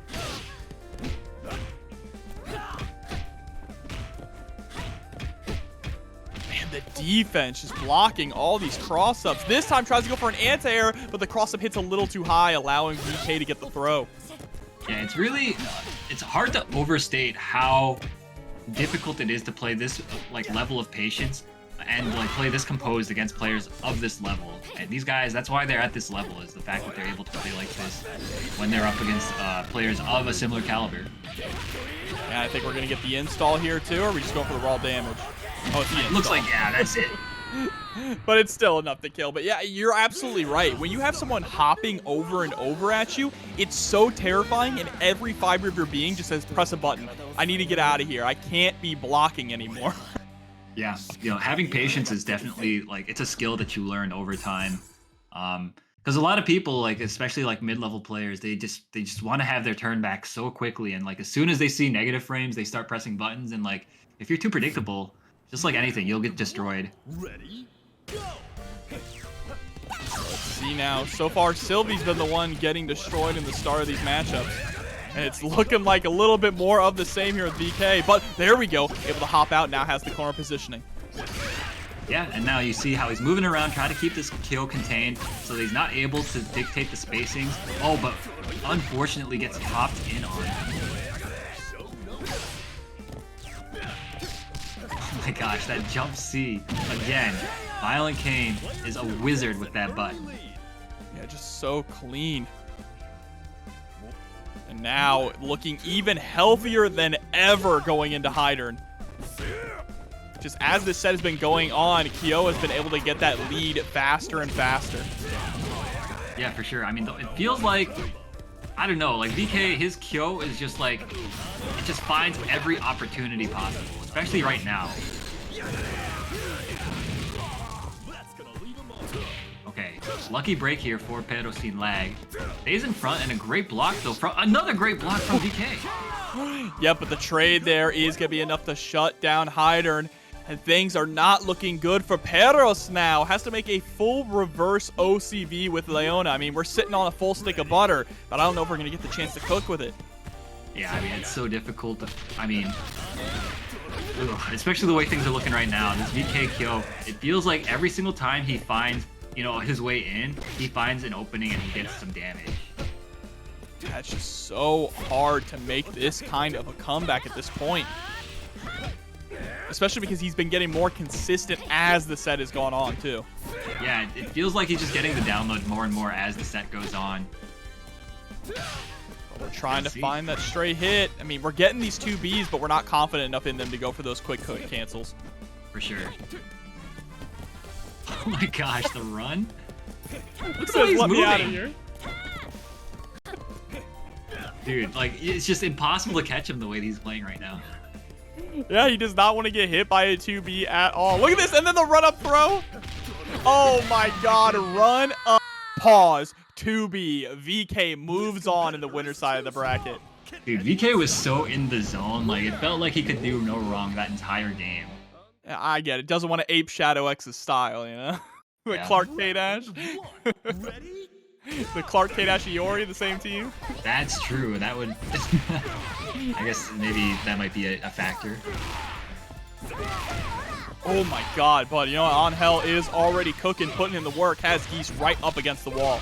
Yeah, this is looking like a very mix-up, in-your-face style of Angel, as opposed to Johnny's earlier, more like neutral, playing like 3/4, you know, KOF neutral type Angel.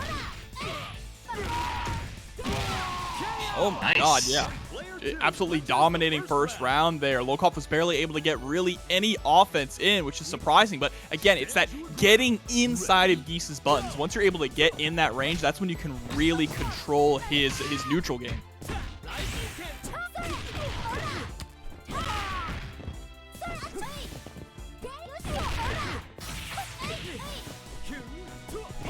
Dude, it's so hard to even follow what's going on with this Angel. Okay, finds a big hit there. A bit of a lucky break, I gotta say, for Lokof, but managing to make it hurt. What an anti-air. Oh, gets the pickup too? Oh, just... I mean, it's so unpredictable, right? That this Yeah. Angel movement, pressure, the buttons coming out too. It's just catching Lokof. Okay. Yeah, a bit of a frustration DP, I feel, but ends up working out for Lokof. BALA, though, that Angel did so much for him. Yeah, she definitely carried a lot of weight there. And now it's time for K-Dash to come in and mop up Benimaru here with one solid confirm. Nice. Got them whiff cancel 2A, 6B combos on deck, as you would expect from a player of this caliber. Ready? I've been trying to learn K-Dash a little bit myself lately, so such a treat to watch this K-Dash. Oh no, that was certainly a drop, but managed to make it not look too bad. Gonna turn it into a little bit of a reset mix up there, but wow, okay. That had to have been a misinput, right? I believe that was supposed to be Iron Trigger again, but he got the DP instead. And now thrown into the corner. Yeah, one misinput there and you lose over half of your health. Low snake arm is going to hit twice. Has to be careful. Gets the teleport forward into the throw. That was tricky. And another tricky mix-up from BALA. Spending a lot of bar to do it, but you know what? Doesn't matter. That was actually the anchor. It happened so quickly. I was not expecting that. Yeah, I think one of the fastest first games that we've seen so far tonight. But BALA is going to go up one with the brown leather K-Dash. An interesting choice. I never see anyone play that color. Yeah, same. I think there's a reason for that. Select order. All right, we're going to order select. Let's see what we got. So maybe he doesn't want to play the Benimaru into Angel. Maybe he wants to play... Oh, no, you know what? He wants the Geese last instead of Iori. Yeah. Or instead of Yamazaki. Yeah. I think that's smart because we did have Geese go up against Angel first in the first game, right? So bringing Benimaru in to deal with her, I think is going to be a little bit easier to maintain, especially because you have access to different stronger fireballs, right, than what Geese has. Yeah. And maybe it'll be more difficult for Angel to navigate through like Benimaru's ridiculous kick normals. I think also it helps too that you can be a lot closer than Geese wants to be. That's true, yeah. Great air. And yeah, this is looking like a completely different round. Dominating performance there from Lokof. Nearly a perfect, and that's a full health Benimaru going into the next character. Yeah, dude, Angel just could not move the way that she wanted to, especially the way BALA wanted to play. BALA, of course, seems more comfortable being up close, in your face, forcing these mix-up situations, and he just never got the chance.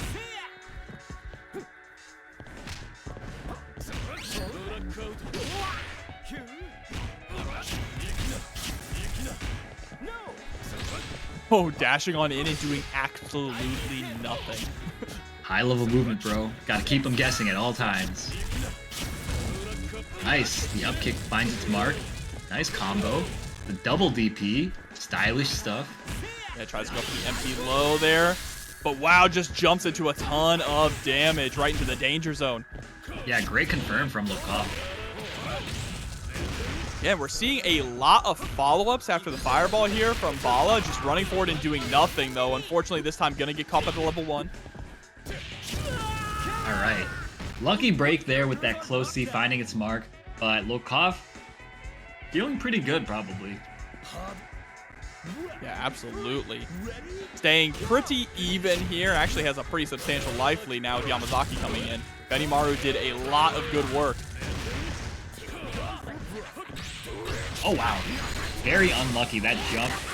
A little bit sloppy from BALA, and Lokof capitalizing fully. Now it's down to Iori. He's got his music playing. Let's see if that gives him the power up. I do love this version. I think this is one of the 14 versions again. Somebody in chat let me know. It's so ambient. That's what it is about it. So much atmosphere. It's like I don't know. It's like got like the distortion pedal or whatever going on with like the saxophone. Ooh. It's so smoky. Yeah, dude, I can definitely see that. It's like playing in like a smoky, dimly lit bar. Yeah, the reverb. That's what it was. Thank you. Oh, but here we go. Gets the OTG. Sends out the fireball, but a clean jump in there from Lokof, and we're going to tie things up 1-1. Yeah, beautiful, beautiful hop. Right over the ground fireball. You love to see it. Unless you're the Yuri player, which is usually me. Then you're not happy to see it at all. Yeah, then you're not happy. You're like, oh, nice job, but I hate you for it. Well, let's see. We're just going to go straight into the rematch. Looks A like little it. bit of a pause, but we do jump right into it. We're comfortable with our order placement. Yeah, honestly, I mean, it's not like you can really move Angel anywhere else, I feel like, because she's just I feel like she's just so bad anywhere besides point. I don't know. Your only option would really be switching K-Dash and Iori around, right? But I feel like the positions where they're at is where they shine the most. For sure. That was a beautiful fake cross under from Lokof. Was that a drop or not? I can't even tell with Angel, dude. I don't know anything about this character. Yeah, it looked like she went for an empty low there, but Lokof was able to block it. Oh my gosh, that was definitely a drop.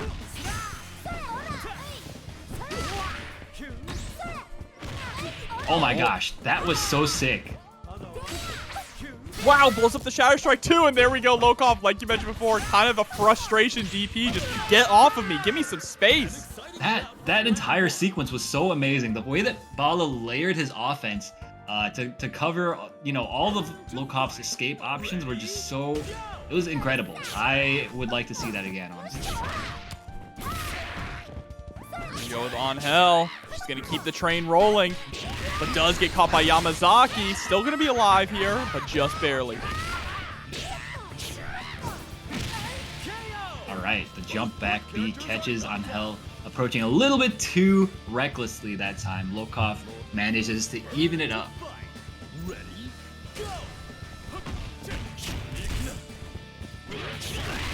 Oh no, runs right into the 2C. That always feels real bad. It does, it does.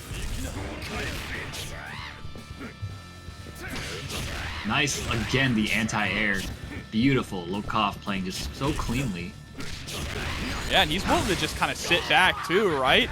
Ran forward a little bit there to get the confirm, but other than that, has been pretty stationary with Yamazaki. For sure. Another frustration DP, this time from BALA. Now or never. Ready? Go!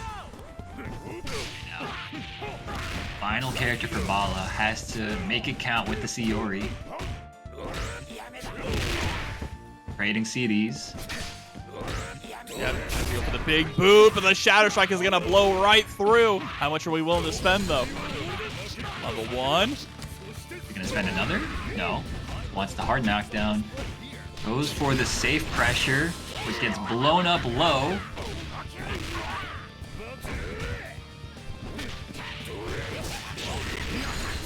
Uh-oh.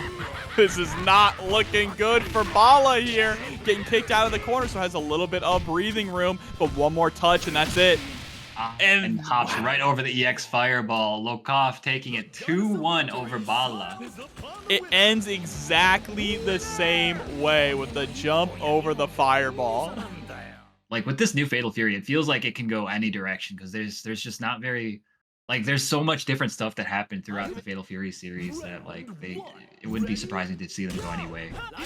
Absolutely, but here we go now. Time to jump into Rino versus Kula. Kula starting things off with Benimaru, and now we're seeing double Yashiro Heidern from Rino. All right. Interesting. No Ash at all tonight. No, and you know what? That is fine. I don't think that the character is that strong, so I feel like if he's trying to win, maybe not the best character to play. Like, I hate to say it, but unironically, like, just play Iori, you know? Double, No, I agree. Level 2 fireworks is basically the same thing as hell yeah. Just way easier. Oh, way easier. If I can do it, anyone can do it. But here we go. Yashiro already putting in the pain. Nice with the jump C. That was nasty. Stayed in front. I totally expected the cross up there. Yeah, and I mean, man, we talk about Orochi Yashiro. Orochi Yashiro is definitely a strong character for Rino, but his normal Yash, it's still so good. This character just, the buttons are really what make this character so incredibly strong, right? The special moves are just the icing on the cake. Yeah, for sure. Like, the entire suite of normals for this character, like you said, just so threatening, and it feels like you just can't move when they're especially on point at pressing those buttons. What a CD. Nice block. Now, Kula wasted a lot of meter there. Oof. Yeah, wasting a lot of meter for no gain at all. Rino was able to keep Kula locked down in the corner the entire time. Nice challenge on the dash punch. And we're tied up.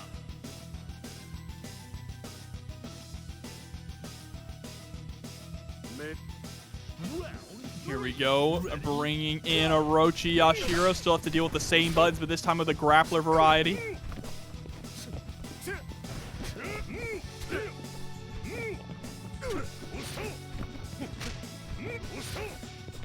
Love the way that he's playing so far out, not letting Yuri really get anything started. Even if he does manage to make this comeback, he's not going to make back a lot of health, you know? Yeah, but wow. Kula definitely capitalizing on the one opportunity that he was able to score. Oh, wow. Catches him low again. Not going to be enough here, but going to be pretty close. Oh, just woke up with it. And you're dead, son. Yeah, works out. Just has to spend one bar, but that's okay. Still sitting on 3. And now it is down to the anchor Rio. Player 2 needs a miracle. Anchor Rio with a bar and a half. Definitely possible. I mean, this Yashiro lost a lot of health off of just a couple of interactions. Kula, like you said, really making it count when he got in. Yeah, Rino really had a hard time finding a way out. We had to go for a bit of a Hail Mary, which worked out in the end, but still, all that damage stuck. And now kind of playing the same style, right? Being patient, and there it is, scooped out of the skies. Beautiful. Kula now taking some damage, and gonna be an Oki situation. What we got? Nice block.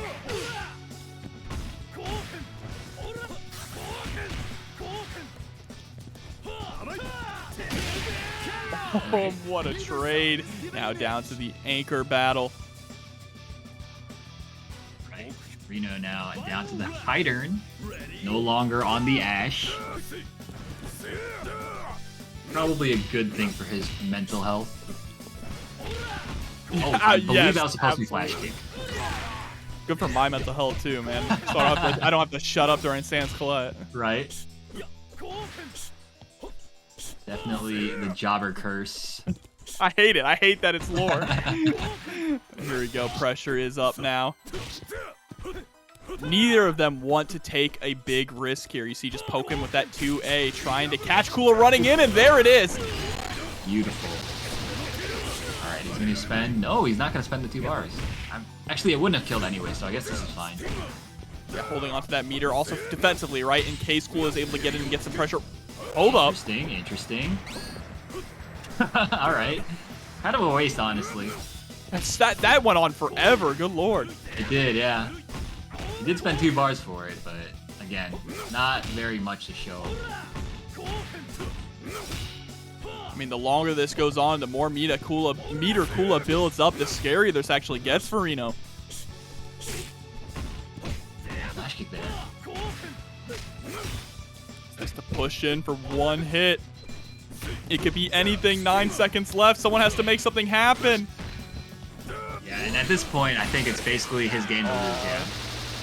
Yep, so Rino gonna take game number 1 here down to the absolute wire. Under 10 seconds left on the clock. For sure. That was really clean, though. I feel like it didn't feel like Kula really did anything wrong. He just kind of, got nickel and dimed a little bit more than the other guy did. Yeah, that's the main thing. Rino's so good at doing that, right? Just whittling you down, and I think that's something that he really excels at with Heidern. For sure, yeah. Okay, we're gonna bring in the Geese. Ooh. I like that, bringing in Geese to put on point, most likely. Yeah, okay, looks like point. Yeah, this is a really solid team comp as well, keeping Rio on the anchor, Iori second, and Geese first. And Geese going up against Heidern, so Rino opting to switch Heidern to point as an answer. Yeah, so I think he did that to kind of mess with whatever plans Kula had. That's definitely a big part of the KOF mind games, even before the game starts, is your team ordering. Yeah, definitely decide which matchup you're more comfortable with. And just weighing those options. But I'm honestly not too sure how the matchup between Geese and Heidern really goes. Yeah, I mean, we're probably going to be ending up seeing it a lot in this patch, but I haven't seen it that much either, personally. I mean, on paper, it feels like Geese definitely has the tools, right? He has the range to really poke Heidern at safe spaces. And that air fireball, right? We just saw that very early on, jumping in and then fading back to the air fireball to avoid the DP. Yeah, I mean, the way it's playing out right now, it feels like Rino is doing a good job keeping Kula out of approach range. Cause oh, what the? That was nuts. Okay, but able to push out with the hop CDE. Just runs right back in though. It doesn't care. Yeah, but like you mentioned before, Geese, you really want to be standing at the good spaces to hit your pokes at the very tips, and Rino is not allowing him to stand at those spacings, not comfortably at least. Oh my gosh, that run under was nuts. Wow. And but too predictable there with the jump in, able to get the parry. Man, they're just running the clock down every single round now. Yeah, it's so sick. I love seeing this style of KOF. really, neither of them are able to open each other up. It's just a lot of nickel and diming there. And right before the buzzer, Rino is able to take down Geese. So clean. I love this, what we're seeing out of both these players at the moment. Still a lot of health on deck, too, for going down to 1 second left on the clock. That's huge for Rino.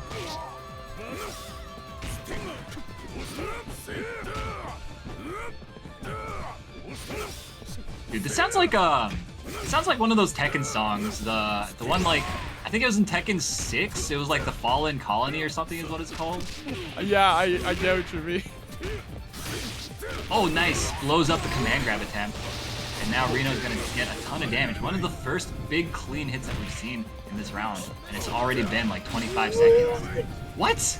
Empty jump cross up low? That's disgusting! Nasty! That was sick, yeah. I think it also blows up throw attempts as well, so that was really smart. Wow, we're on the cusp of a Heidern OCV here from Rino. Unbelievable.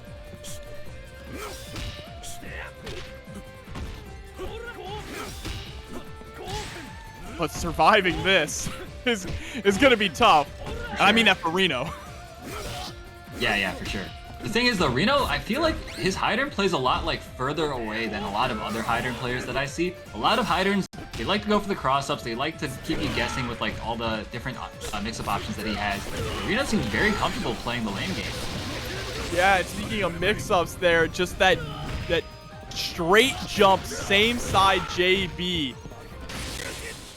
And there it is. Yeah, the OCV, like you said. Rino, moving on, 2-0.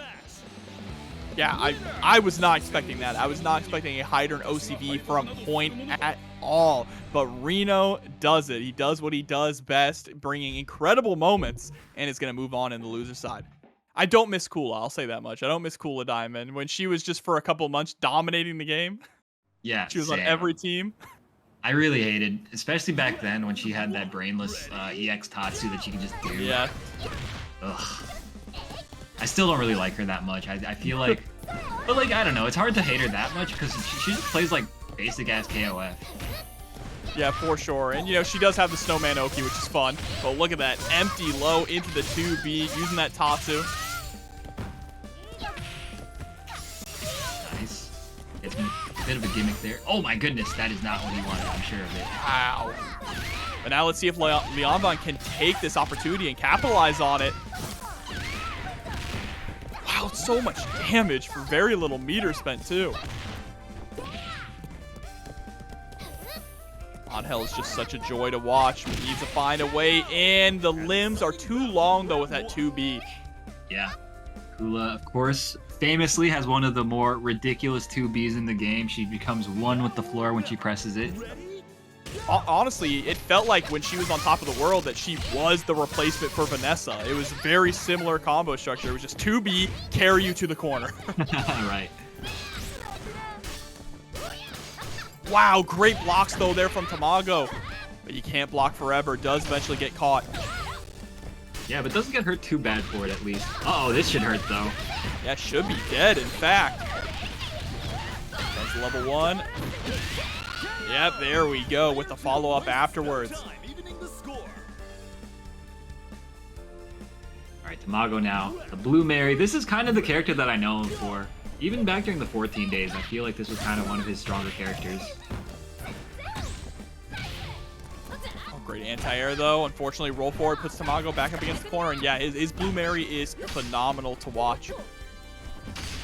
Utilizes every single aspect of her toolkit, right? Because you could play her in so many different ways, whether like it's a grappler style or that poking style with her long-range buttons. Yeah, a lot of players also favor like a really strong pressure game. Wow. Oh, it doesn't get the combo though. Yeah, that was interesting that didn't link. But good for Leeanvan, gets another opportunity here. For sure. Oh my goodness, that's the third anywhere juggle this round. Oh, there we go. Shatter Strike. Finally, give me some breathing room. I love it. Every time we see it, it feels like it's like a Hail Mary at the end of a round. Only their anchor remains. But now Blue Mary on top here. Also great color. Yeah, honestly, this one's pretty good. The washed out blue jeans. I think this is like a reference to some other version of her, but I I'm not a big Fatal Fury person, so I don't really know that well. They need to give her the jacket back. Yeah, I agree. I think it looks better than like this. Yeah, they gave Terry a jacket version. Give Blumeri a jacket version. Bro, they need to give any characters costumes, I feel, in this game at all. Like, it's just such a wasted opportunity. That's free money. Exactly. Dude, I would pay so much money for that. Here we go, Blumeri living on the razor's edge. No, doesn't get the confirm off the quick mode. That's so unfortunate. For sure, and now... Oh, wait, doesn't get the anywhere juggle. I'm surprised. And there we go. Trade in the air. It's all up to Elisabeth now. Interesting to see Tamago still repping Elisabeth here in top 8. I mean, she still has some pretty solid neutral, incredible damage off of anti-airs. That's one of the aspects where she really shines. Yeah, that's true.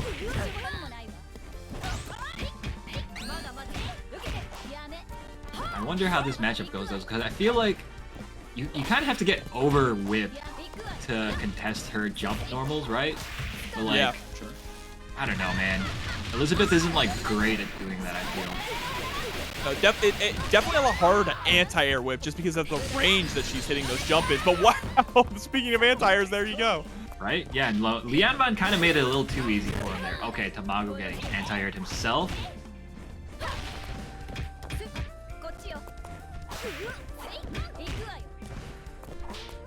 Yeah, and again, I feel like we're not really seeing that much happen. Like, Tamago, okay, finds the lows. Not going to be enough, but big damage.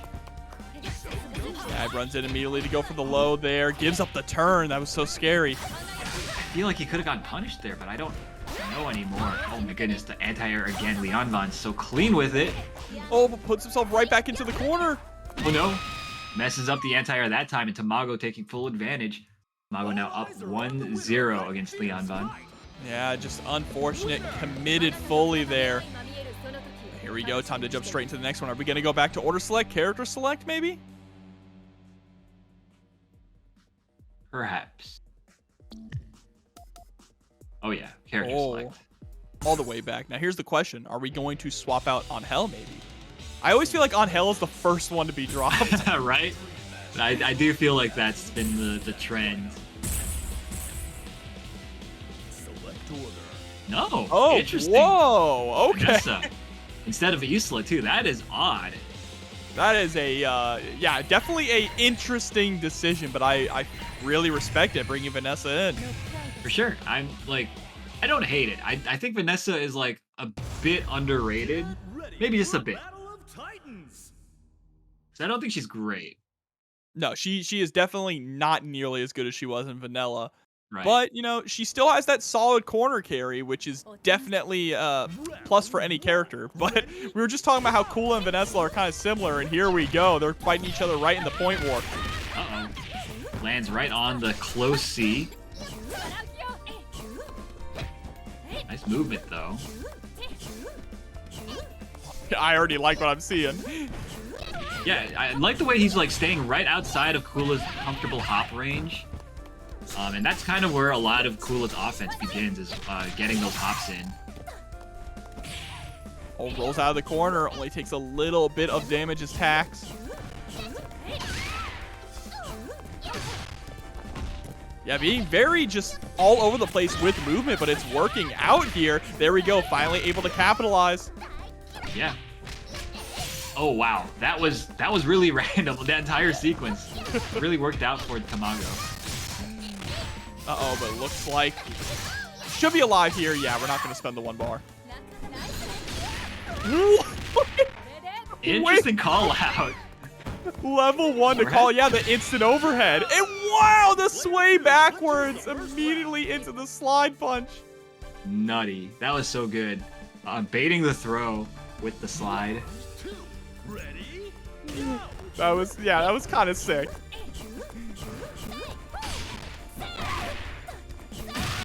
Oh, but there we... Player one wastes no time. Yeah, but you know what? Vanessa did her job. Got rid of the Kula. Yeah, I like how Tamago's like, all right, you're just gonna keep back swaying over and over. I'm just gonna jump in over and over. He was like, let me hold up forward at you real quick. Ready? Go. Now here we go, a wrestling match. Blumeri versus Angel.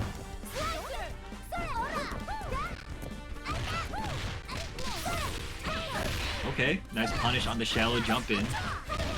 Alright, what's the mix up here though? Oh, it doesn't catch. I think he expected a roll in the other direction, and he was moving in a way to punish that. Yeah, probably.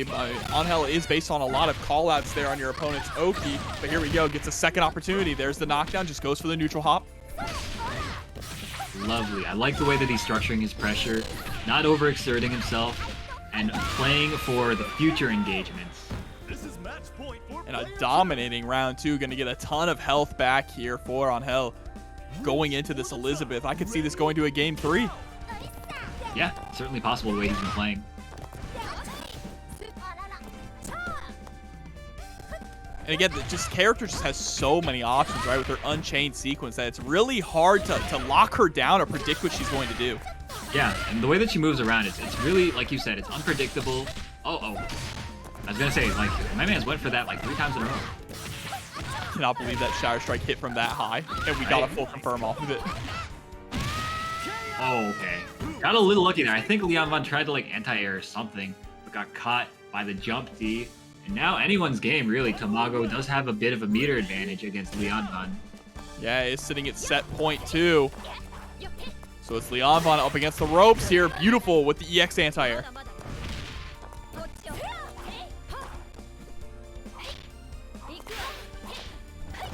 Yeah, and the approach is going to be the difficult part here, right? I feel like that's what Elisabeth probably struggles on, is approaching the opponent. For sure, for sure.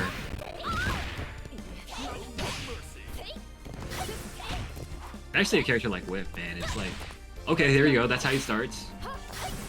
Yeah, but again, just the distance, the buttons that Leeanvan's putting out. Chase down. Wait, but he misses the combo, and he doesn't get the anywhere juggle there either. That was such a big opportunity for Tamago. Doesn't use either of them. He tries to catch on the other side there again with the 2B, and this is not looking good. I mean, we still have another max cancel available, but it's not going to matter. Gets hit by the cross-up, and we have a game 3.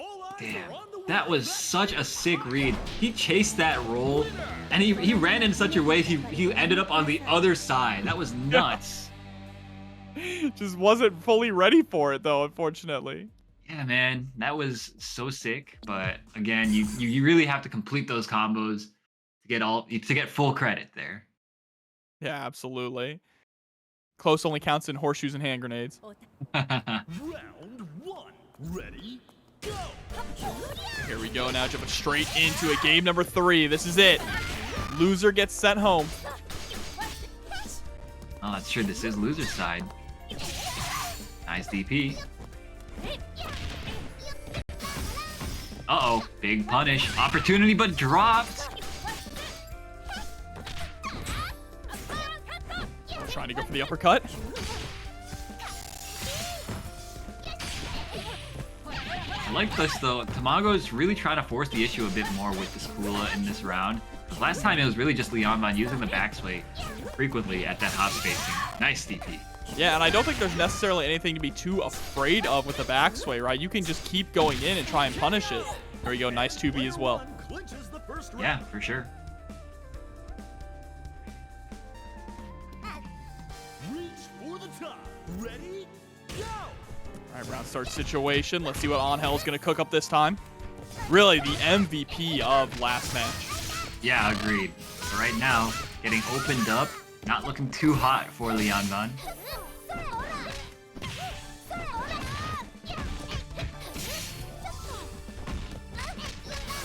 Oh my goodness, gets opened up low again. This is just basic, KOF mix-ups. It's so effective. Look at these neutral hops. Nice challenge there from Leeanvan. Kind of risky, though. Gets caught by the DP. Yeah, I was going to say, that close A was really brave of him to press. I would not have had the cojones to do that. No, not at all. It's terrifying. And look at this, still sitting on 4 bars, but can we find that opportunity to strike? Runs through to the other side. But again, Tamago, yeah, just backing up, trying to give Leeanvan enough room to make a mistake, and there we go, the trade. Yeah, not looking so good. Tamago threatening an OCV with this Kula. And Whip is not one of those explosive characters that I like to talk about. You really need to work to make all that damage happen.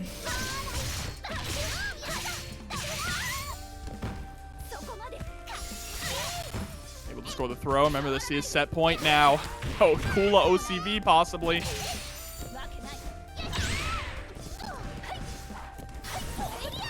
But the movement here from Leeanvan's whip has been really on point. Spends the level 2. That was a sick confirm. Wow. 2-hit confirm into super. Resilience here. Looking like a 98 combo. Really believed in it. Round 4. Ready?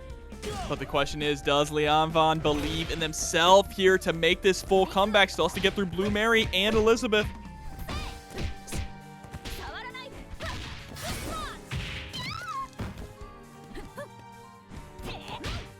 Managed to escape the corner. So dangerous to be in the corner against Blue Mary. Great air-to-air though. It's so hard to predict and also like be one step ahead of Whip in the air. She's got those, you know, that air mobility. Oh my god! Got the quick max confirmed here, but misses the 3D. Tamago's been dropping some stuff, man. Yeah, he has to keep it cleaned up here. You don't want to give Leeanvan any room to make this comeback. Nice EXDP there. Leeanvan. Okay, almost catches a roll there. But again, in the corner. So dangerous. Oh, tries to go for the sway, but that's not going to help you there. Gets crossed up. Tamago probably going to lose this. Actually, is he? Oh my god, not if he drops it. Wow. This is just so scrambly. The spaghetti's falling everywhere for both of these guys, but Leeanvan's able to take down Blue Mary. And just like this, we're at set point for both players. That was sick. The way he managed to keep his composure, even with both those players obviously playing so nervous, but he was still able to get those anti-airs, and that's so important to be able to do that when you're under pressure. Now we're under the hardest pressure possible here. Cannot afford to take one confirm, and speak of the devil, there it is. Tamago eliminating Leeanvan from the bracket. Thank you guys for watching as well. It's always nice to have the support of the community, and you guys show up every week, so thank you guys for that. Yeah, keeping KOF alive.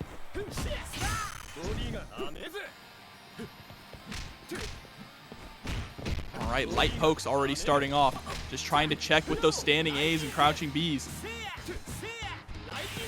All right, VK. Oh my goodness, that down forward D ends its mark. Lokof now in the corner. Yeah, VK recognizing when the turn is over and when it's time to back up and allow Lokof to make a mistake. That was beautiful. The down C counter hit conversion into EX up kicks. VK is just built different, man. Tries to go for the run and throw. All right, but now we are back to neutral here. Nice cross. I can't believe that actually crossed up. Right? It looked like it hit in front and then he landed on the other side. Oh, Yeah, wow, that was a brave mash. Yeah, immediately 2A into 3D. Not enough to get the kill yet, but there we go. Just throws out the standing C, I believe there. Or was that the far A? That was far A, yeah. Far A, yeah, okay. Yeah, it was a little mashy at the end, but it managed to work out for ViolentKain. Lokof now with the Geese. Come through with the white suit. Looking clean. Oh my god, he said stop pressing lights on me. Yeesh. And I love how Shadow Strike exists, like, almost for that purpose, right? To check opponents who are just being hyper aggressive with these really safe normals. Mm-hmm.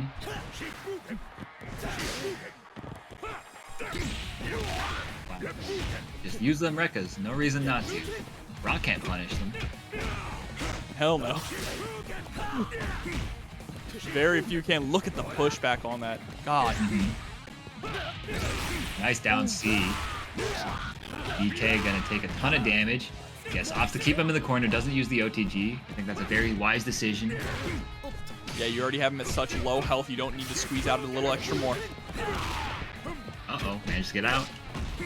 Nice check with the 5A there, no fear. They really are just checking each other's gaps constantly. Wow, caught him trying to throw, I believe. DK has another chance. What we got? Mix him up. And again, the staggered low catches Lokof standing up. Yeah, but he's able to get rid of him without spending an extra bar there as well. So VK looking really clean. Gonna get a nice chunk of health back as well with the time remaining on the clock. Yeah. Oh, Really well played from VK. It takes a lot of composure, honestly, to be able to delay your button presses like that against people, because you're so worried about people mashing constantly, you know? Yeah, absolutely. Like that, right? Right. Checking with the 5A saying, get off me. And especially in this situation when you have such low health, every single one of those checks could lead straight to death. But what a Shatter Strike! Beautiful, beautiful.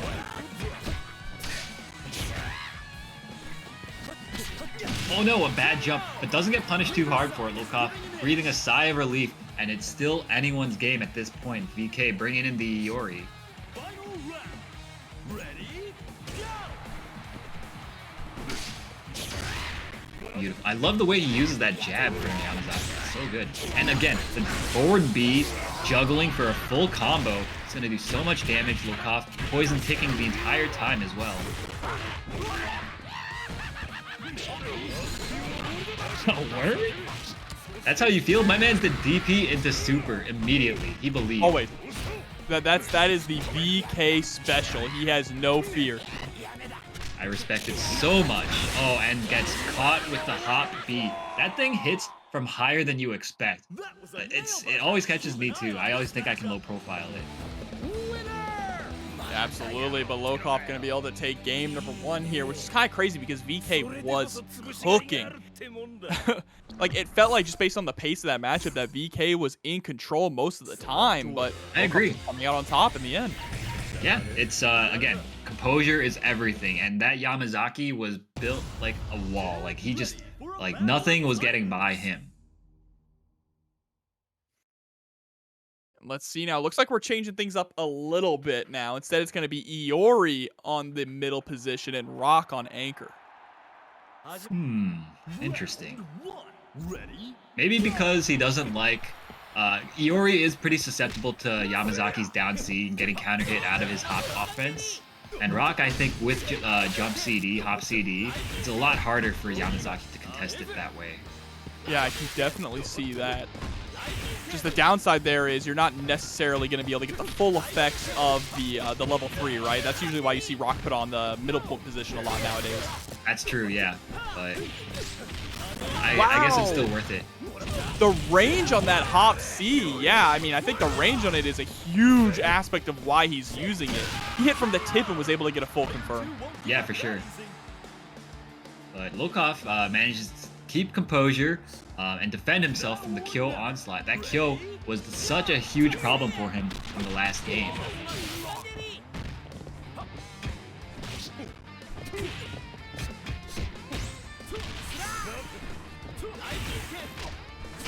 I like to check there with the 5B as well, just making sure that he doesn't try to take his turn. Nice DP, BK. Looking clean still.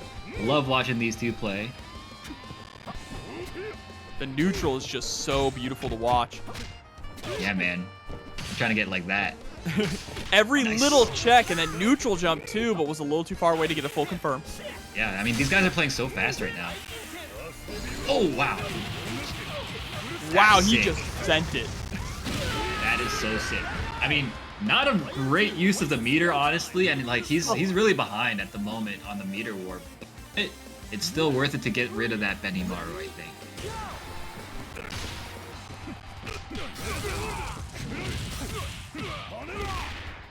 Right, and now that he has Geese in the corner, it's really scary to be cornered against the Yuri. His pressure is very difficult to predict. The offense is very layered. Yeah, absolutely. 4 bars. Oh my god, he did it again. That's the second time now in this tournament that we've seen Lokof do the empty jump Geese command throw. I mean, the truth is, it's a really good use of 3 bars, to be honest. Yeah, he said, you know what? If you're gonna spend, 2 bars to punish my Raijinken, I'm gonna kill you with my 3 bars.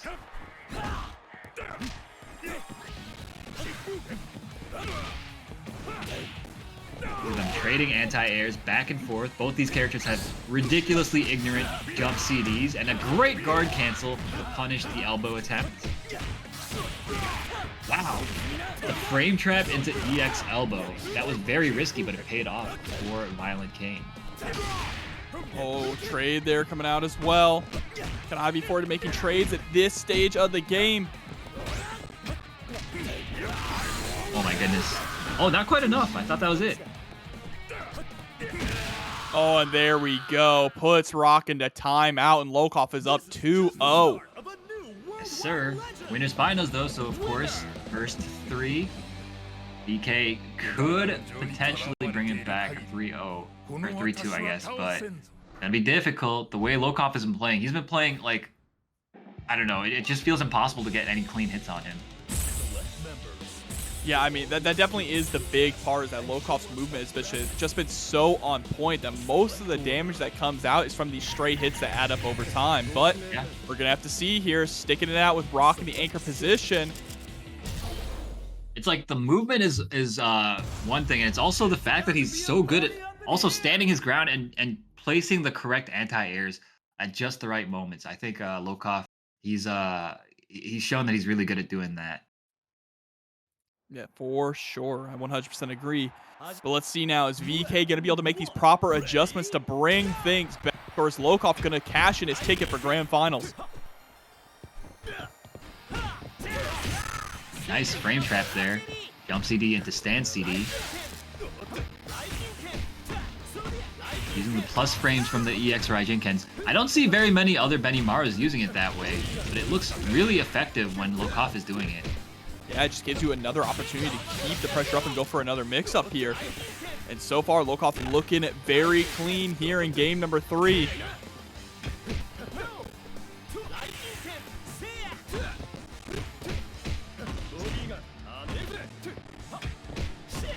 Hop B in, there's the punt, immediately disengages. Again, it's just trying to give VK enough room to overextend. Exactly, yeah, the way he's just maintaining that spacing. You always see him like hop backwards after engaging.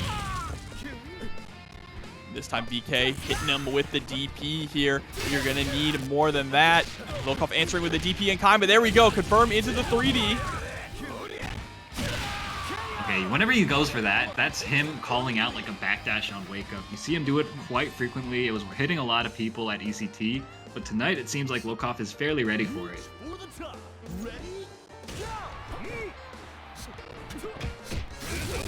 Oh man, that was an unfortunate hop forward too. If we would have actually gone for JB, would have 100% connected, but it's gonna lose Benimaru for that one mistake. Yeah, for sure. VK now, not looking too bad, not looking too bad. Lokof still ahead on meter, but not much of a difference here.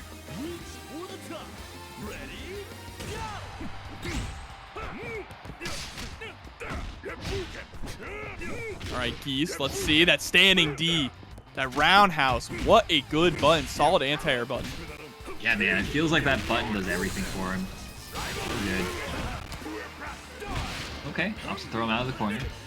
Wants the damage. Cross up, but gets thrown out of the follow-up. Yeah, spending it. Why not? Of course, you just want to get as big of a lead as you possibly can here. And especially taking out a character and putting yourself now at set point, invaluable. Agreed, yeah. Oh. Alright, making sure the buttons are buttons still. Crosses underneath and gets the 2B. Yeah, that was nasty. Great defense from VK. The Shatter Strike trades, unfortunately for him, won't get a combo.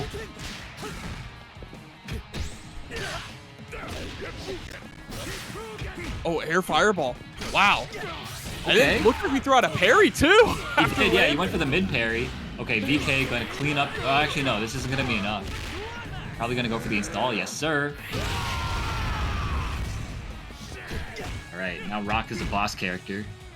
Yeah, really smart to go for the install there, especially since the install was buffed and now carries in between rounds. No doubt. And since the level 3 wasn't going to kill Geese anyway, you might as well get a buffed character. Exactly, yeah. And again, VK going to get a little bit of life back, but it's so important that he has this buff because, again, the character is like so belligerent when he has it up. Oh, but that's going to be it. Lokof about to take it 3-0 over VK. Spends the level 2. Yeah, really well played. 3-0. You know, all the games were really close, but it did feel like Lokof was kind of like, he was just like so impossible to crack open. And ViolentKain, I believe, he's like you said, he's kind of like, he does well with momentum, and he just didn't really seem like he had it after like that first game. Yeah, enter on in. Yeah, why not? But here we go, jumping into our loser semis match. Rino versus Tamago to start things off here with O.Yashiro and Kula.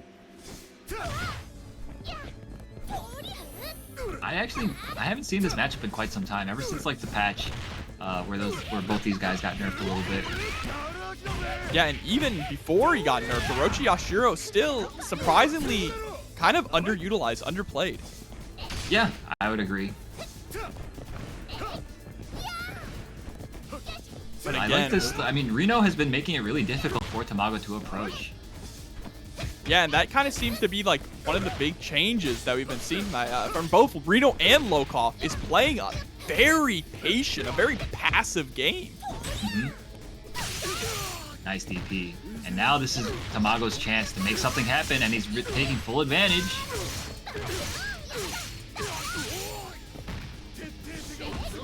Nice pressure sequence. Loving the layers, man. Sure, nice with the 2C. 13 seconds remain. And now again, Rino finds the space to disengage and put out those neutral jump Ds over and over and over.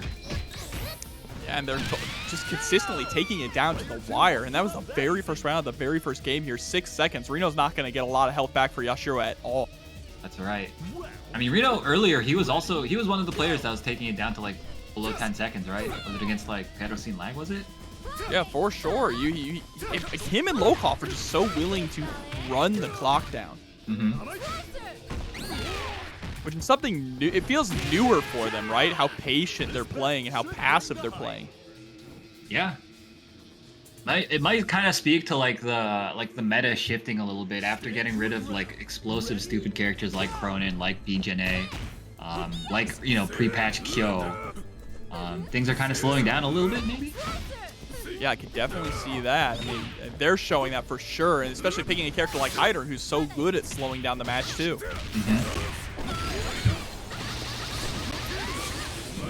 There we go, dumping out the meter too. Gonna get it back a little bit of health. Oh, faked out the cross up there to actually try and catch the roll, and committed to the taser follow-up, which means Blue Mary is down. Yeah, that was really good bait from Rino. I believe he made it look like he was going to overcommit to a jump. Tamago bit, and you know, that's just how you lose your character. Oh wow, beautifully placed jump seed, but doesn't get the combo afterwards. I don't know, I feel like this matchup is probably not great for Elisabeth. I just don't get what she has. I mean, I guess you can just make a guess wrong 5 times in a row. It's overhead, overhead, overhead. But the thing is, like, it did no damage. It didn't matter, you know? No, it's like just throwing out EX crack shoots with Terry. But yeah, I definitely understand what you mean, right? Elisabeth, we talked about how she has very solid anti-air capabilities, but I feel like getting in on a character who has such good long-range tools like Heidern would prove to be difficult. Either way, though, Tamago was able to close out the round pretty decisively. Yeah, he made it happen, and that just goes to show his strength as a player. Playing to Elisabeth's strengths, I liked the way that he was spacing out those jump Ds, hitting them with the tip of her heel at every time. Nice cross up, but a little too shallow a jump in. Oh, just goes in for the hop B. 5 bars sitting on Rino's side. Tamago has to play this one so patiently. Can't afford to make a single mistake, and there it is. How's this gonna go? Level 2. Gonna be a lot of damage. Let's see how much he spends here, though. Yeah, it goes just for the hard knockdown. And the cross up. Wow, there you go. Rino taking game number 1 thanks to Isla. What a character, man. Yeah, she's something. She's something. It's really hard to defend yourself against her. It's I would have gotten hit too. Oh, for sure. I mean, any character with a solid taco like that can fully convert afterwards is absolutely terrifying. Mm-hmm.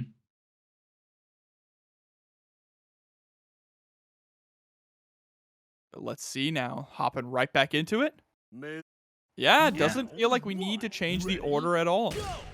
Yeah, I think the order was fine.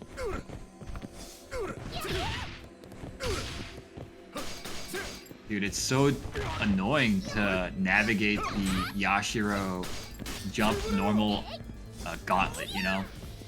Yeah, for sure. And Confederate Ernesto coming through with a raid. Thank you so much for the support. We appreciate you.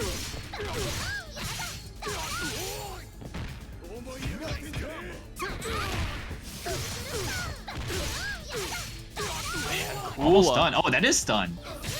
That's nuts. Goodbye, Yashiro's. Oh, actually, no. The scaling on this is insane. Yeah, pretty nuts. How often do you see that, though? He opened up with the EX Ice Breath. Like, yeah. That's why I thought it was going to kill. I'm like, you never see that one, so this obviously has to do a lot of damage. Kula's got that baby damage, which is fine. Yeah, she needs that. Yes. Nice slide. Yeah, just catching the ankles there of Orochi Yashiro, and Tamago starting off strong. It started off pretty strong last time as well, right? And Rino was able to bring things back. That's true.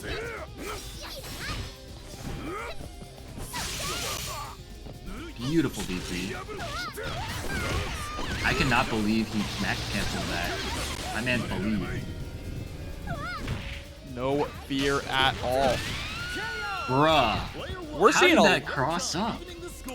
We are seeing a lot of people tonight just sending it. Sending it with no regard for their own safety, and it just ends up working. Yeah, you know, sometimes you just have to be your own biggest supporter, your own biggest fan. Believe in yourself.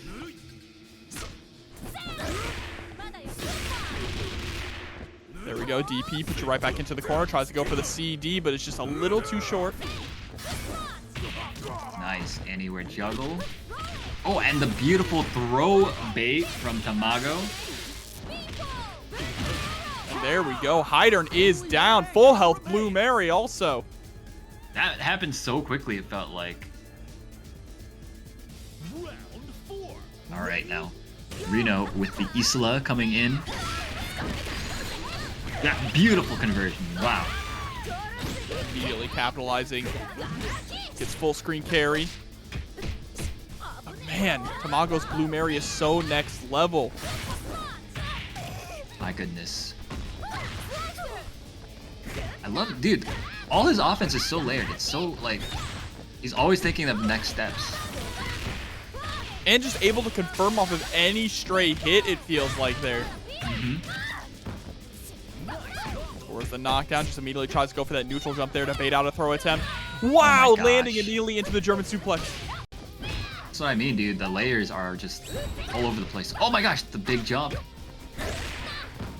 It's what I like about Tamago's Blue Mary too, is he utilizes the command grab very sparingly, but when he uses it, it works out so well. Is going to lose Blue Mary here, but is still in such a solid position to take this to game 3. Yeah, I feel like another thing about his Blue Mary is the fact that he does not overcommit. Like a lot of other, you know, like novice level, intermediate level Blue Mary players, they'll go for like a lot of the command grabs, you know, the spider or whatever it's called, suplex, and it's just like too predictable because you know that they're always going to go for that type of stuff. Yeah, absolutely. Oh, yeah, nice. And there it is. The anti-air coming out in full effect. Tamago ties things up 1-1. Sir. And again, this is first to 2 because this is losers semis. Yep, absolutely. But after this one, it is 3 out of 5 the entire way through. I agree. It is crazy how Isla became so popular. I mean, she had that crazy performance at EVO Japan, and it felt like ever since then, people have just been slowly picking her up, and she's just gained so much momentum. Yeah. You know, one thing, though, is Brazil always believed in the character, even before she got all the big buffs and all the patches and everything. I remember I was working one of the Brazil events, and I think it was like SNK World something, one of those SNK events. And I just saw like tons of Brazilian Isla players back then. Is she from Brazil? No, I think she's Chilean. Oh, okay. I was gonna say, because I know that like Brazil loves any representation they get, and they will play that character no matter what. That's true, yeah. Here we go. Pressure is up. Oh, Tamago wow. able to get the clean jump in. Actually, that little shimmy to force the 2C out of Rino. Yeah, that was so smart, man.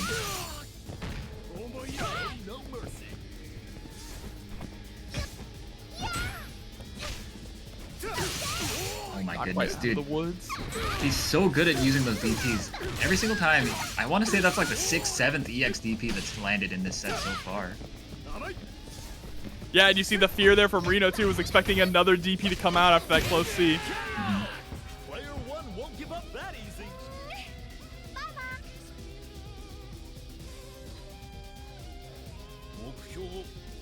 Round two. Ready? Go! Go. Round start for Heidern.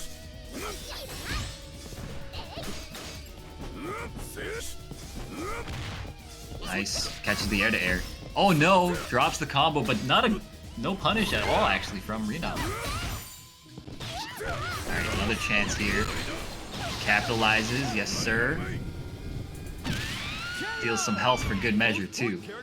And I like that. Just topping it off there with 44 seconds on the clock. Should have full health. Yep, there it is. Sir. Ready? Now going into Blue Mary. Who's been the absolute menace here on Tamago's team. Nice EXDP. Yeah, that's like that makes like 8 or 9 now. Oh, big punish on the bad jump. Yeah, I think we definitely wanted a short hop in that situation, but got a full jump on accident. Yeah, looks like it. And look at this now, just running away, playing the lame game. I like it. Oh, But that the was so pin- nasty. You saw he started up the jump CD to make it look like a high was coming, and then went low. The gimmicks. Disgusting. Still going to end up losing Blue Mary, but she did make a little bit of damage stick against Heidern, which is good. It's set point now for Rino, though. Tamago has to really dig deep to make this comeback. Yeah, with Elisabeth too. Again, like I've been saying how much I don't believe in this character, but like Tamago has proved he's been making me look like a fool all night.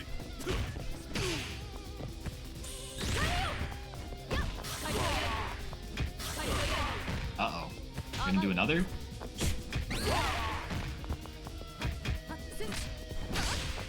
Nice air to air, keeping that Heidern contained.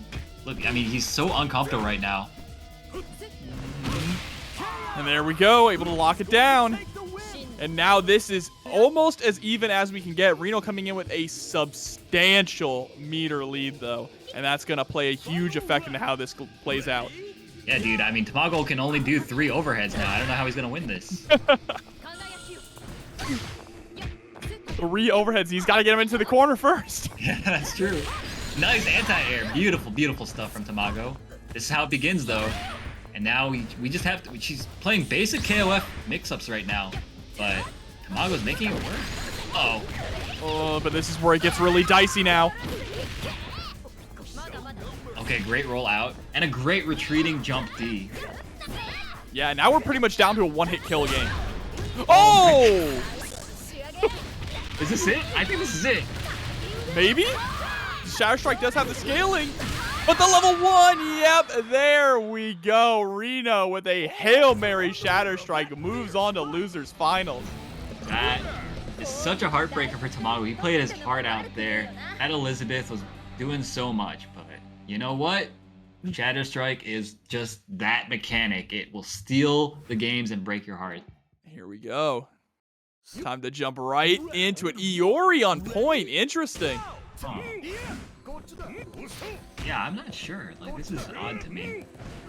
Yeah, it's something we rarely see, period, let alone from BK.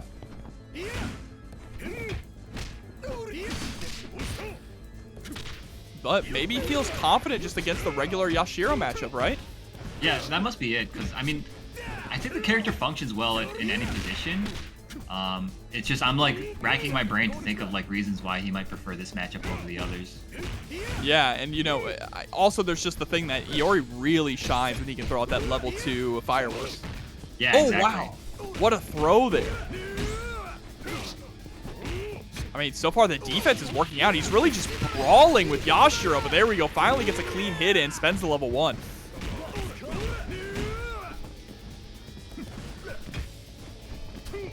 Yeah, I find it difficult personally to contend with some of Yashiro's ridiculous buttons as Iori. Oh wow, lands on the fireball and can actually combos off of it, looking like a combo video. Wait, what? Whoa, He drops okay. the combo? Okay. Yeah, we definitely wanted to end that out with the EX OTG, Right. but still works out in the end. That was odd. A little All right. scary. Yeah, a little scary, I gotta say.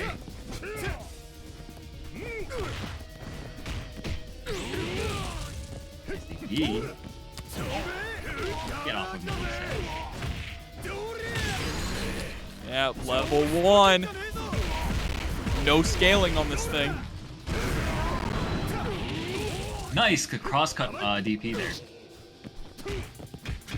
Yeah, not only the crosscut DP, but that crosscut DP allowing you to put your opponent into the corner is so huge, but unfortunate trade there means that Iori is down. Yeah, that's the thing. Like, I find it difficult to hop over Yashiro just mashing buttons at that spacing, and that's usually a strong spacing for Iori, you know? But just not in this matchup.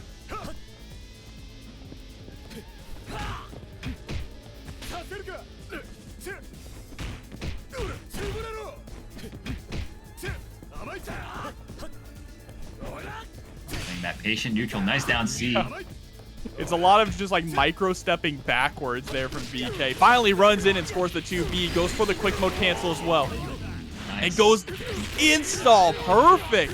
So early on too, this is huge with full health. For sure, yeah. I think it's nuts. Oh my gosh, and catches him. I think probably trying to mash with the down A. And VK looking so strong right now with the rock, making all the right decisions, and literally everything. All these decisions, they come down to like milliseconds of decision making. For sure. And speaking of those milliseconds, what a clean jump in from Rino. Right, throwing him out of the corner though, but he gets an ambiguous cross up, stays in front. Whoa, Shatter striking through the fireball. I guess he was expecting that Rino was going to jump forward to follow it up. Yeah, probably. Sometimes I get that on accident when I try to climax through fireballs, but he didn't have the meter to do it, so I'm pretty sure he just wanted to call out a jump like he said. Let's see, still needs to find a way in. Rino's been doing a pretty good job whittling down this health.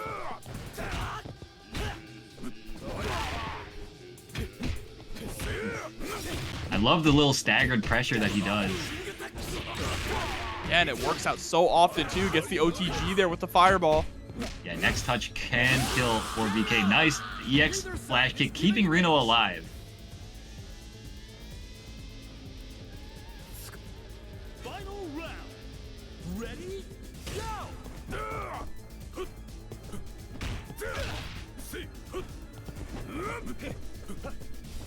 Nice patient neutral from both these players. Both know what's at stake here. Oh, goes same side there with the JB. Anytime Heidern's in the skies, it scares me. Yeah, that character, his jump arc is also really difficult to deal with, I find.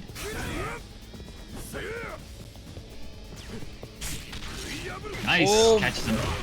I feel like so much of these matches here in the later half of top 8 have been just patient neutral play until someone can find that one touch into the quick max. Mm-hmm. Yeah, it's so important to be able to confirm like that. Nice EXDP. And that'll do it! Rino bringing it back. That did not look like it was feasible at all, but Rino's patience really proving to be a boon for him. And here we go, taking the first game in our losers finals. Incredible. That Heidern, so patient. VK just could not get in on him at all, it felt like. Yeah, no, he's been just an absolute monolith, a wall, and I really love that the fact that he's picking Heidern consistently now really reflects that. Uh-huh. Ready? Yeah, I think much stronger character than Ash, so, and much less work, so I think that this is a very strong, or a very smart decision from him. Yeah, that's a big thing because he's playing Heidern the way that he played Ash. Like, pretty much. It's just a lot more consistent. He has more tools to actually deal with the opponent than Ash does, because Ash is really just banking on scoring that Sans Colette. Exactly, yeah. It's just subpar neutral and hoping you find a hit, and then maybe you kill them. You can only do it once. I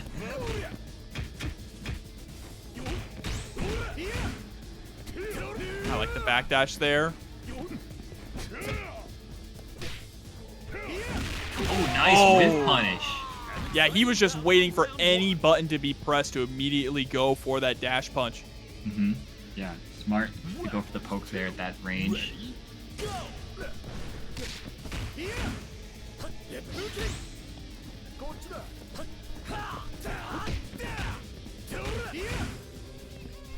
the pressure up again. Has VK stuck right in the same exact spot. Look at that guard gauge. Looking real dangerous.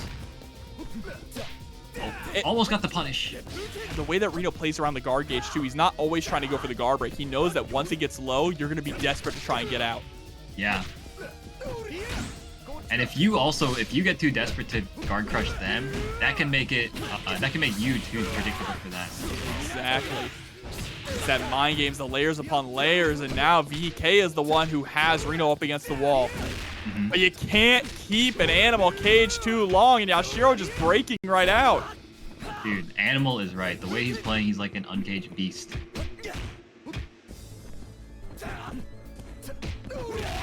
And oh my gosh. The CD frame trap into the level 1. That was so good, man. The way he did like the very late jump A, giving him enough hit stun to keep the frame trap tight, and then did the stand CD. Beautiful stuff.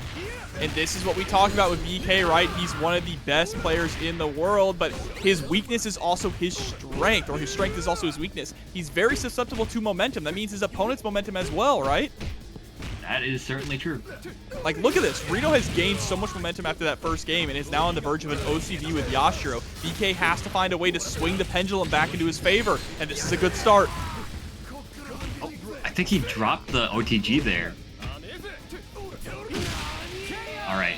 Whew, finally gets the Yashiro out, but now he's got another Yashiro to deal with. The cigar Yashiro. yeah. I mean, I don't know. I feel like this Yashiro, personally, I find him a little bit scarier, but I think Rino's regular Yashiro was playing exceptionally well just this game. Yeah, this one's just a little more explosive, I think, and that's why he's terrifying. Right. Yeah, and you see, just being very patient, waiting for VK to rush on in. He wants to engage on his own terms.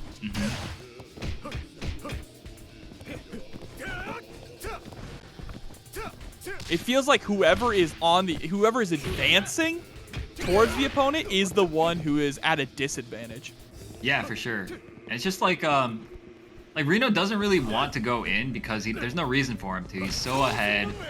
And he's got such great normals to keep people out. And Kyo as well, like, it's going to be hard for him to win these air-to-air exchanges against that jump D, against jump A.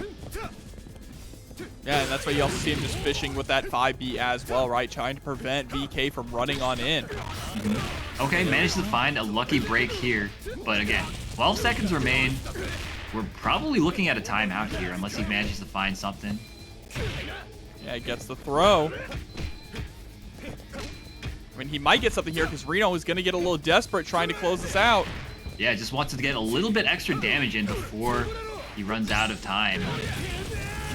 Wow! At the buzzer with the DP. So, I mean, that was cool, but VK doesn't get very much health back. And again, this Heidern was looking insurmountable last game, so going to be very difficult. Uh-oh. All right, that's a good start. A good answer to get through that fireball. But now you know that Rino's not going to be throwing out fireballs over and over again like before. Still just sticking out buttons, constantly trying to bait VK into overextending. And there it is. A beautiful punish on the 3D. You didn't have to do that. No, he did not. So hold on, watch the movie. And now up 2-0 here. And remember, VK did go down 3-0 up against Lokof. That is true. Let's try and not repeat it again here. Alright, so we're going back to character select. VK picked his characters instantly, so I suspect it's probably the same characters. Yeah. Yep, exactly the same. Probably the same order as well. Okay, Rock in the middle position. Alright. We got Kyo now in front rather than Iori. It's about to be a party up in here. And Heidern Anchor. I think Heidern Anchor is such a better pick for Rino and the way he plays than Ash. I really like it. Yeah, I agree. I mean, I'll always support anybody that wants to play Heidern over Ash because I just think it's like a strict upgrade. Yeah. But I also have a lot of respect for Ash players. That character is very difficult to play and do well with. He's very saucy, I will say. Oh yeah.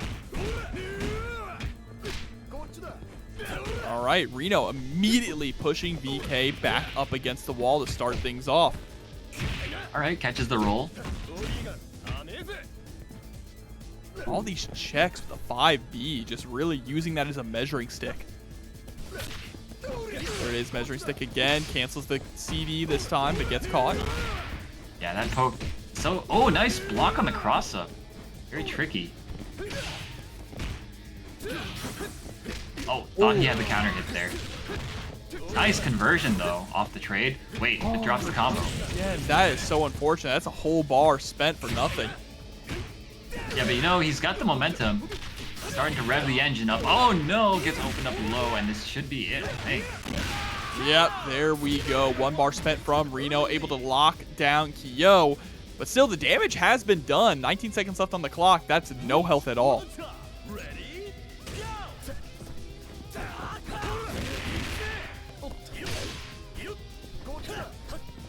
Pull backwards. Okay. Dude, this pressure is so scary. Rino's Yashiro. Okay. Finds the whiff punish with that far C. He really needed that. I see chat asking, who would you recommend for people that like to play a whiff punish play style? Yashiro or Kyo? You can't go wrong with them. Anyone with a good far C, really. So characters like Rock, like Yashiro, like K-Dash. Geese is a good one as well. Oh, yeah, Geese. Pretty good. Oh, here we go. Run up throw. Oh, that was such a big whiff. Wow. So that's an uncharacteristic risk, too, from Rino, right? Who's been playing so calm and collected. Gonna lose Orochi Yashiro for that. Too greedy. Agreed. I mean, just one bad decision is all it takes sometimes, because the momentum is such a big thing. KOF is a lot about like setting yourself up for future success in the way that you position yourself, and it's really important to just always be on top of your game. Absolutely. And now Heidern's the one who has to make this big comeback here. Full 2C, preventing the cross-up attempt, but wow, what a confirm there into quick mode. DK kind of frame trapped himself by going for the delayed buttons, and Rino just woke up mashing. So ended up getting the faster button in that exchange. I mean, if Rino can close this round out pretty quick, he's going to get a nice chunk of health back. But wow, VK is trying to make as much of it stick as possible. Yeah, misspaced the forward B, so it whiffed, and VK was able to punish again with that far C and convert into massive damage, as Rock does. You have to put out as much damage as possible, because if it's a healthy Heidern going up against Iori, I don't know if VK is going to be able to pull it out. Yeah, I mean, it's going to be tough regardless. I mean, he's got so much meter with this Heidern. God, that withstanding D not getting blown up was crazy. That was VK's ticket to move on to another game here, but now it is set point for Rino, sitting on 4.5 bars. But he has to be careful throwing out fireballs. VK has shown that he's capable of using the super to go through the fireballs. That's why it looks like Rino is very aware of it as well. Yeah, only gonna throw them full screen like that. Yeah. And a clean jump in. Wait, this is gonna do so much damage. Alright, ambiguous setup time. What we got? Oh, stay same side. We've stayed same side, I think, the last 3 mix-ups like that. Has gone for the cross-up. Wow! No way. That's so unfortunate. How many times have we seen VK just run into a standing B there from Rino? So many times throughout that set. Dude, I mean, like, over 25 might even be, like, really tough. Here we go, grand finals time. This is the old man's game, all right? King of fighters. All right, Rino off to a good start against Lokof. Nice! Ooh. Doesn't get a big punish. But it doesn't matter, man. The momentum's just all on his side right now. Yeah, coming off that red-hot match there against VK, going 3-0. Now trying to bring that momentum here to reset the bracket against Lokof. Nice down C. Rino looking so sick with it right now.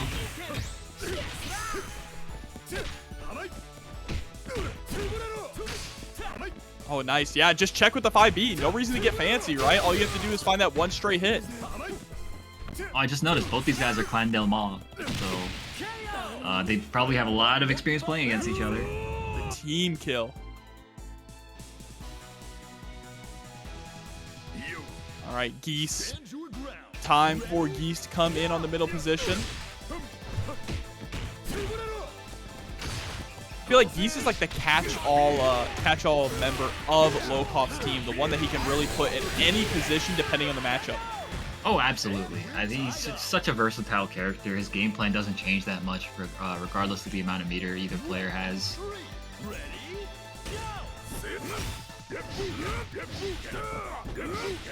We've talked about how he's pretty decent at dealing with Heidern before as well, right? Gets that clean jump in over the fireball. Yeah, that was like textbook.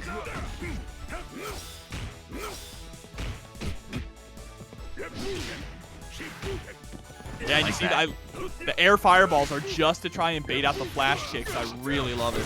Exactly, yeah.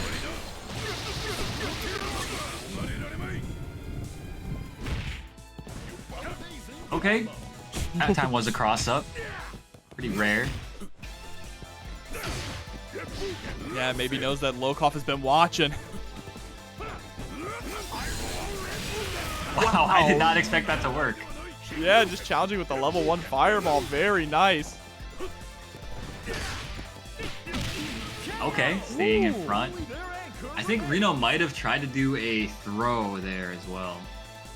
Yeah, because it looked like it was a counter hit, right? Yep, yep. Now down to Isla. Immediate anti-air right off the bat there from Lokof with the 2C. Again, his reactions are so on point, but what a confirm. Recognizing the anywhere juggle there, we could get that one hit into the level 2. Beautiful, beautiful stuff. All right, Rino now evening it up, but this Yamazaki could pose a problem. Similar, I think, issues that Iori might have, where it's like difficult to hop on him because that down C can convert into a lot of damage to get counter hit. Same with like the far. What the? That was so sick. Wow. Okay, but there we go. Just keeping the pressure on with the hop CD.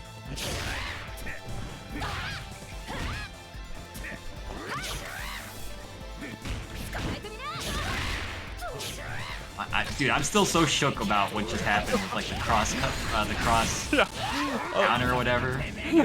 A little on the wild side, and now we're getting to level 3 as well, getting even more wild. And that's game number 1 here going to Lokof. I think we were both a little stunned into silence. Dude, okay, so I'm thinking about it.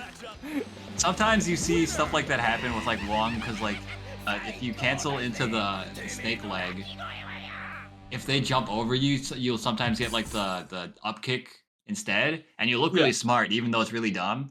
But like it's difficult for because like if you're canceling into the snake arm with Yamazaki, it's like the bee snake arm. I don't know. I guess it's similar.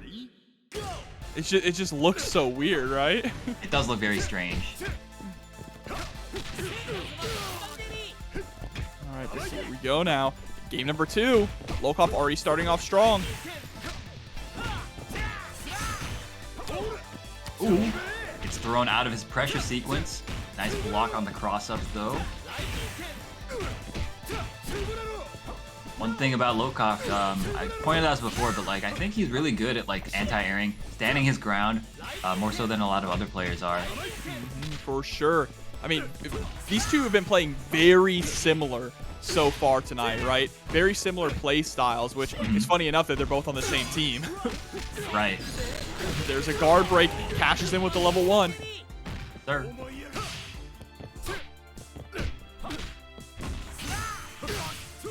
And a guard break from Benny of all characters. I mean, sometimes it happens. It feels difficult to find an opening against this character sometimes. Yeah, and Rino wasn't able to there. Ends up losing O.Yashiro right at the start. And now it's down to Heidern. Benny is still looking very healthy and very able here.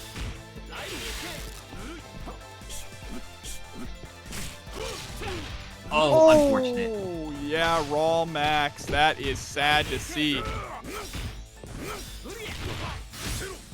Oh my gosh, and the bait, but no punish. He just throws it out again if at first you don't succeed. Brother, this Crazy. Benimaru, holy cow. Just sticking to him like glue. Oh my gosh, I was gonna say. Still good with those DPs, man. Yeah, now trying to go up 2-0 here in this grand final set on winner's side. Still looking incredibly healthy and on the verge of a Benimaru OCV. Oh, nice block on the cross-up. Most players would get hit there because they're not aware of the corner, like themselves being a little bit out of the corner. Here we go. Nice opportunity. Question is, are we going to be able to score the kill here? No, not quite. Just a little too much scaling on that combo. And still, Lokof is able to escape from the corner. Challenges immediately with EX knee. Yeah, beautiful punish. Nice block on the jump C's. Such a difficult button to block sometimes. Man, Lokof is hungry. Like, you could afford to just play the runaway game and let the clock run down, right? But he wants to get in. He wants the kill. Rino managing to hold on, but it's going to be difficult, man. Yeah, with Geese coming in, you can't make a single mistake. That's 2 bars on deck. Pressure. Oh. God forbid Geese gets the 3 bars. And then just the threat of the command grab. Yeah. The Lokof classic. Oh wow, that was such a sick run under. What? Whoa, how did CD? that I don't like that.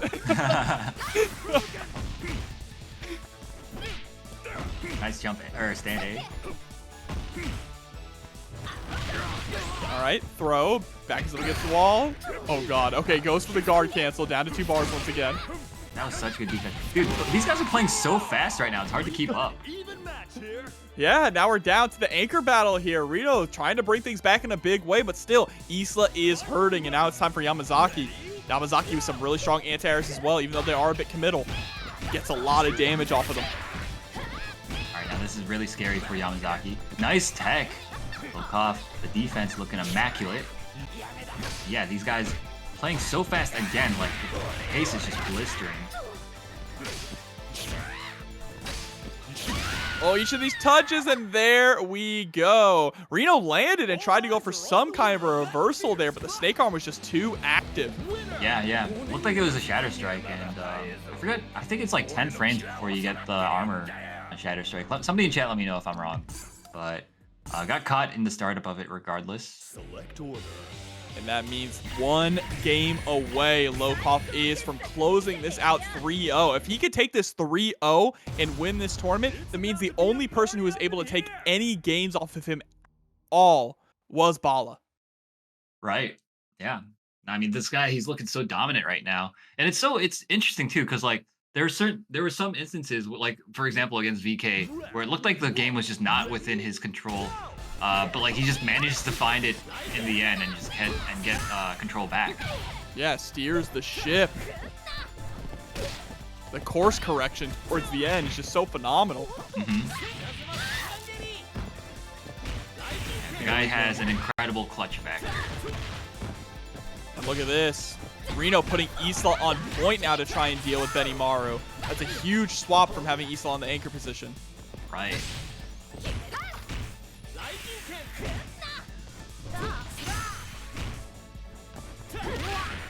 Benny wakes up with the EXDP.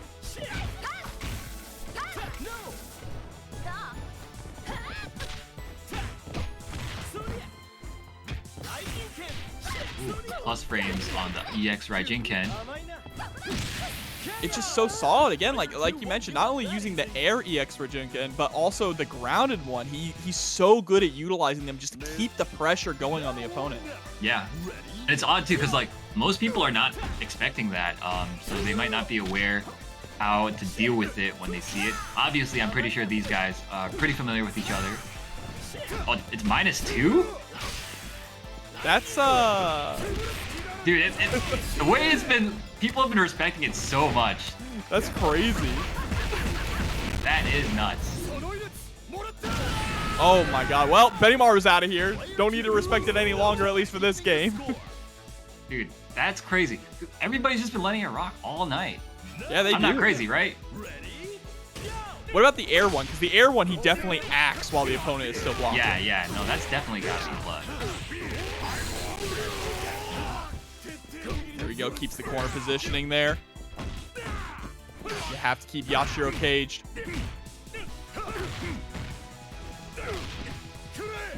Oh, but what a throw. Oh, wow. Auto combo. Oh, Let's go. I love that Lokof will just use the auto combo with Geese. He just doesn't care. Yeah, why not, dude? Whatever works. Oh my goodness. Uh-oh. Blowing up the fake string. Yeah, this is tournament point now. Dude. He just predicted that. They literally threw it out at the same time. He is simply in the zone. All right, hold on. Rino getting a nice, huge chunk of damage here and putting Geese into the corner. This is going to be a dead Geese. Oh yes, he needs this. Wait, not quite. Needs to be very careful. Yeah, you see, he's like scared to throw fireballs too because of the threat of the Raigo Rakuken. Oh, wow. Actually got the 2D afterwards. Nutty. Chip damage, though, is so scary. Can't afford to block a single fireball. Time is going down as well. Definitely becoming a factor. If it goes below 15, it's going to be so difficult to make this comeback. Yeah, and I think Lokof's fine with that, right? Letting the clock go down as far as possible. I don't think he's concerned with Geese taking this round at this point. Yeah, no, he played so lame. Like, I want to say the past, like, 20, 25 seconds or so, he was just standing there at three-quarter screen. But here we go. This is Rino's last opportunity to stay alive now, Aru. Dude, I don't know if he can make it happen, that would be wonderful, but, like, the way Lokof's been playing, it's not looking too likely, honestly. Oh, and he does have that fireball pocketed, too, so just a little extra utility on deck, and there it is. Nice chunk of damage from that hit. The overhead. Nasty work. Went for another one. Oh, no, that's the OTG, actually. All right, so Rino getting a little bit of life back. Almost has 2 bars. If he finds a hit, he could actually kill, I believe. Oh, my God. How did you live after that? Lokof dropping that confirm. All right, still anyone's game. He might actually make this happen. Stay safe side. Oh, and this God. time he's not going to make the mistake, but he doesn't have the mirror to get the kill. He didn't go for the EX. Oh, and he finds the. Oh, wait. Not enough. Still alive. But there it is. Checkmate. Didn't have the meter to go for the guard cancel out of the corner there. So Rino gets a point on the board. Whew. Dude, my man's worked so hard for that. That was crazy. Did he not build up the meter? Chat, I don't have the instant replay. Did he not build up the meter for the EX? I'm shocked he did not go for EX Snake Arm. I don't know if he had it, did he? Because he definitely did after the Snake Arm. That's what I'm not sure of. Yeah. I don't know. You do build a lot of bar for whiffing the Snake Arm. Wow, actually down to the final touch there. Nice down C. Ooh, great cross up.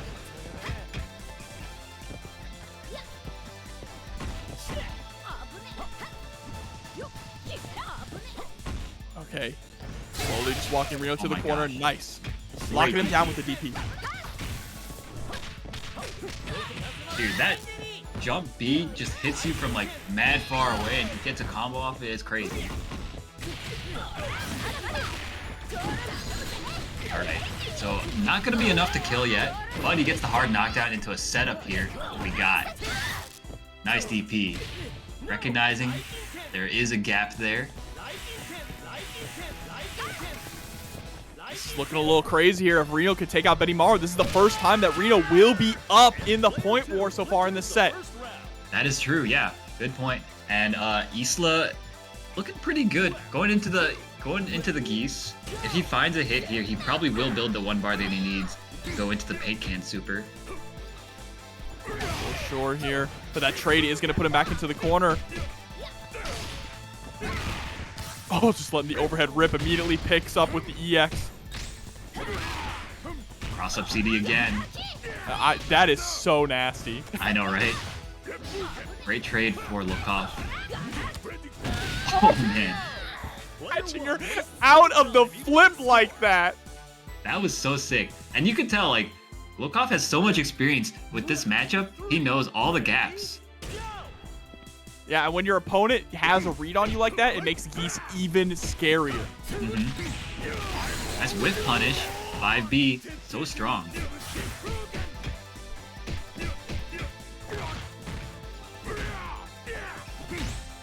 Yeah, this is the matchup. I feel like Geese does so well against both Yamazakis. He can just pepper him with these safe normals, keeping him out of his effective range. Nice. The air scoop catches him. Gonna cash out rather. Just goes for the level 1 for the better Oki. Beautiful layered mix up there. The safe jump into the string into low. The gall of Lokof to wake up with a button there. Right? In the situation he's in. Oh my gosh, dude, he tried to do a whiff cancel into mid parry and he got blown up for it.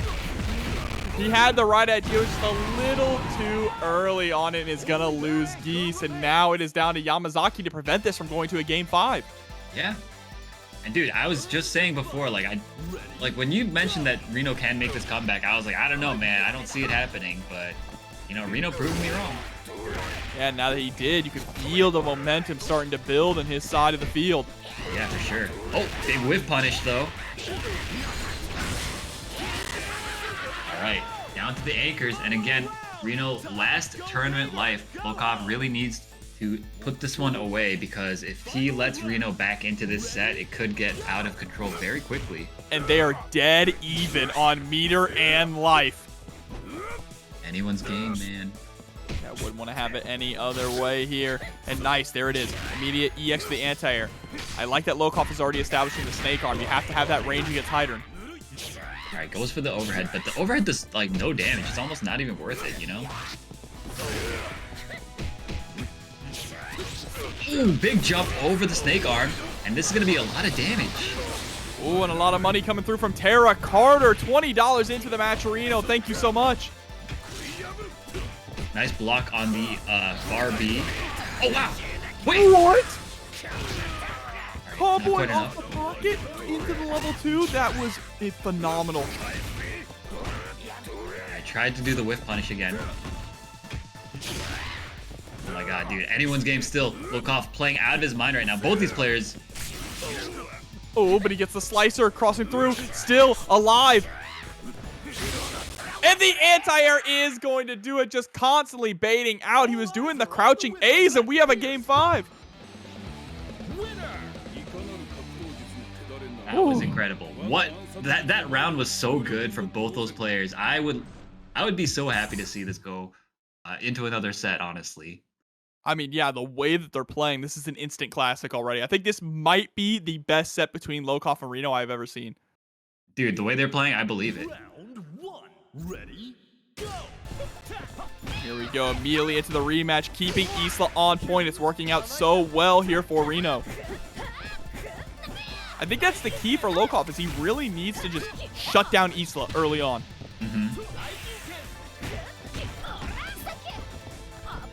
I like it. Keeping the movement unpredictable is Rino.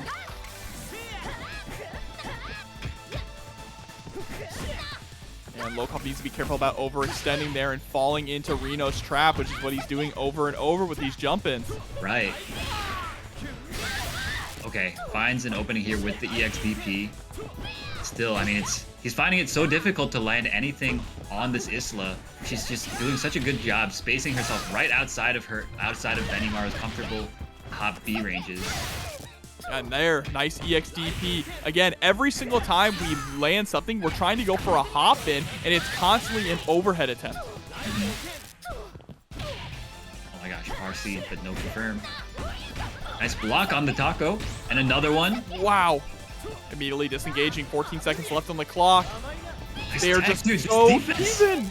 Are you serious? It still doesn't have the meter to actually capitalize in a big way. Needs to survive for these 8 seconds. But it doesn't really matter at this point who wins the round because they're both so low on health. That was so nuts. It's so like neck and neck between these guys. Wow. But again, now Geese just needs to find a single touch to get rid of Isla, and there it is.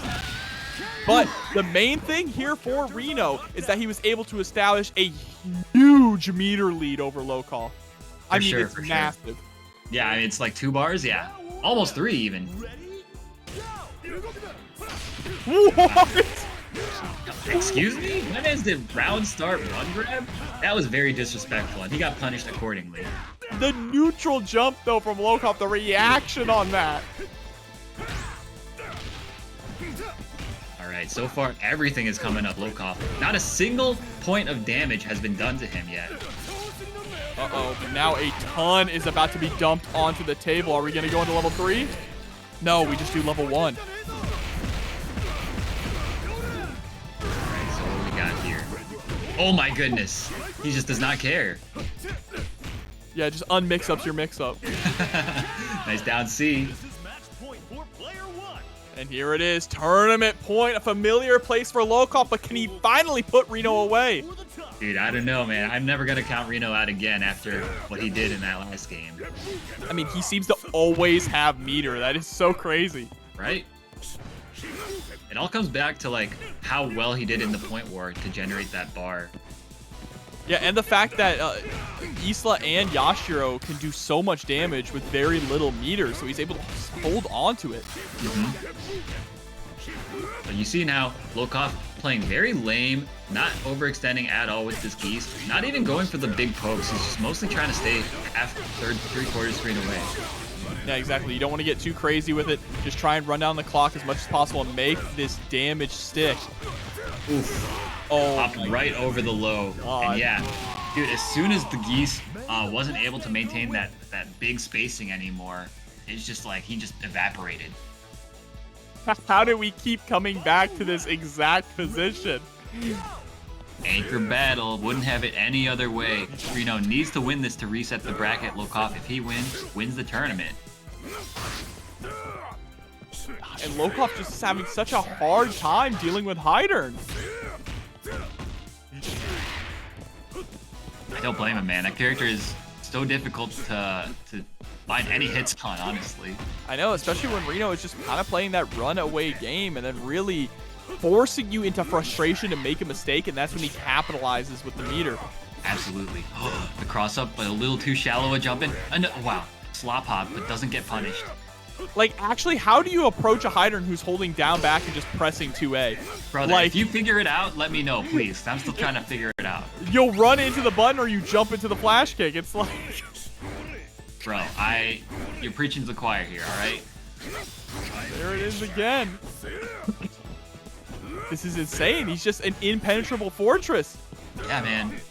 He just isn't able to get any closer than like half screen. Okay, finds an opening, but again, the guard cancel. Kicks him right back out, and the Shatter Strike hits its mark. 10 seconds left on the clock. You have to run down the clock as much as possible. Wait, are you? Not yet, not yet. Yes! Oh, this is the stomp afterwards. Lokof takes it. That was so nuts. Holy cow. Lokof, what a sick performance. Lokof is your TNS 75 champion.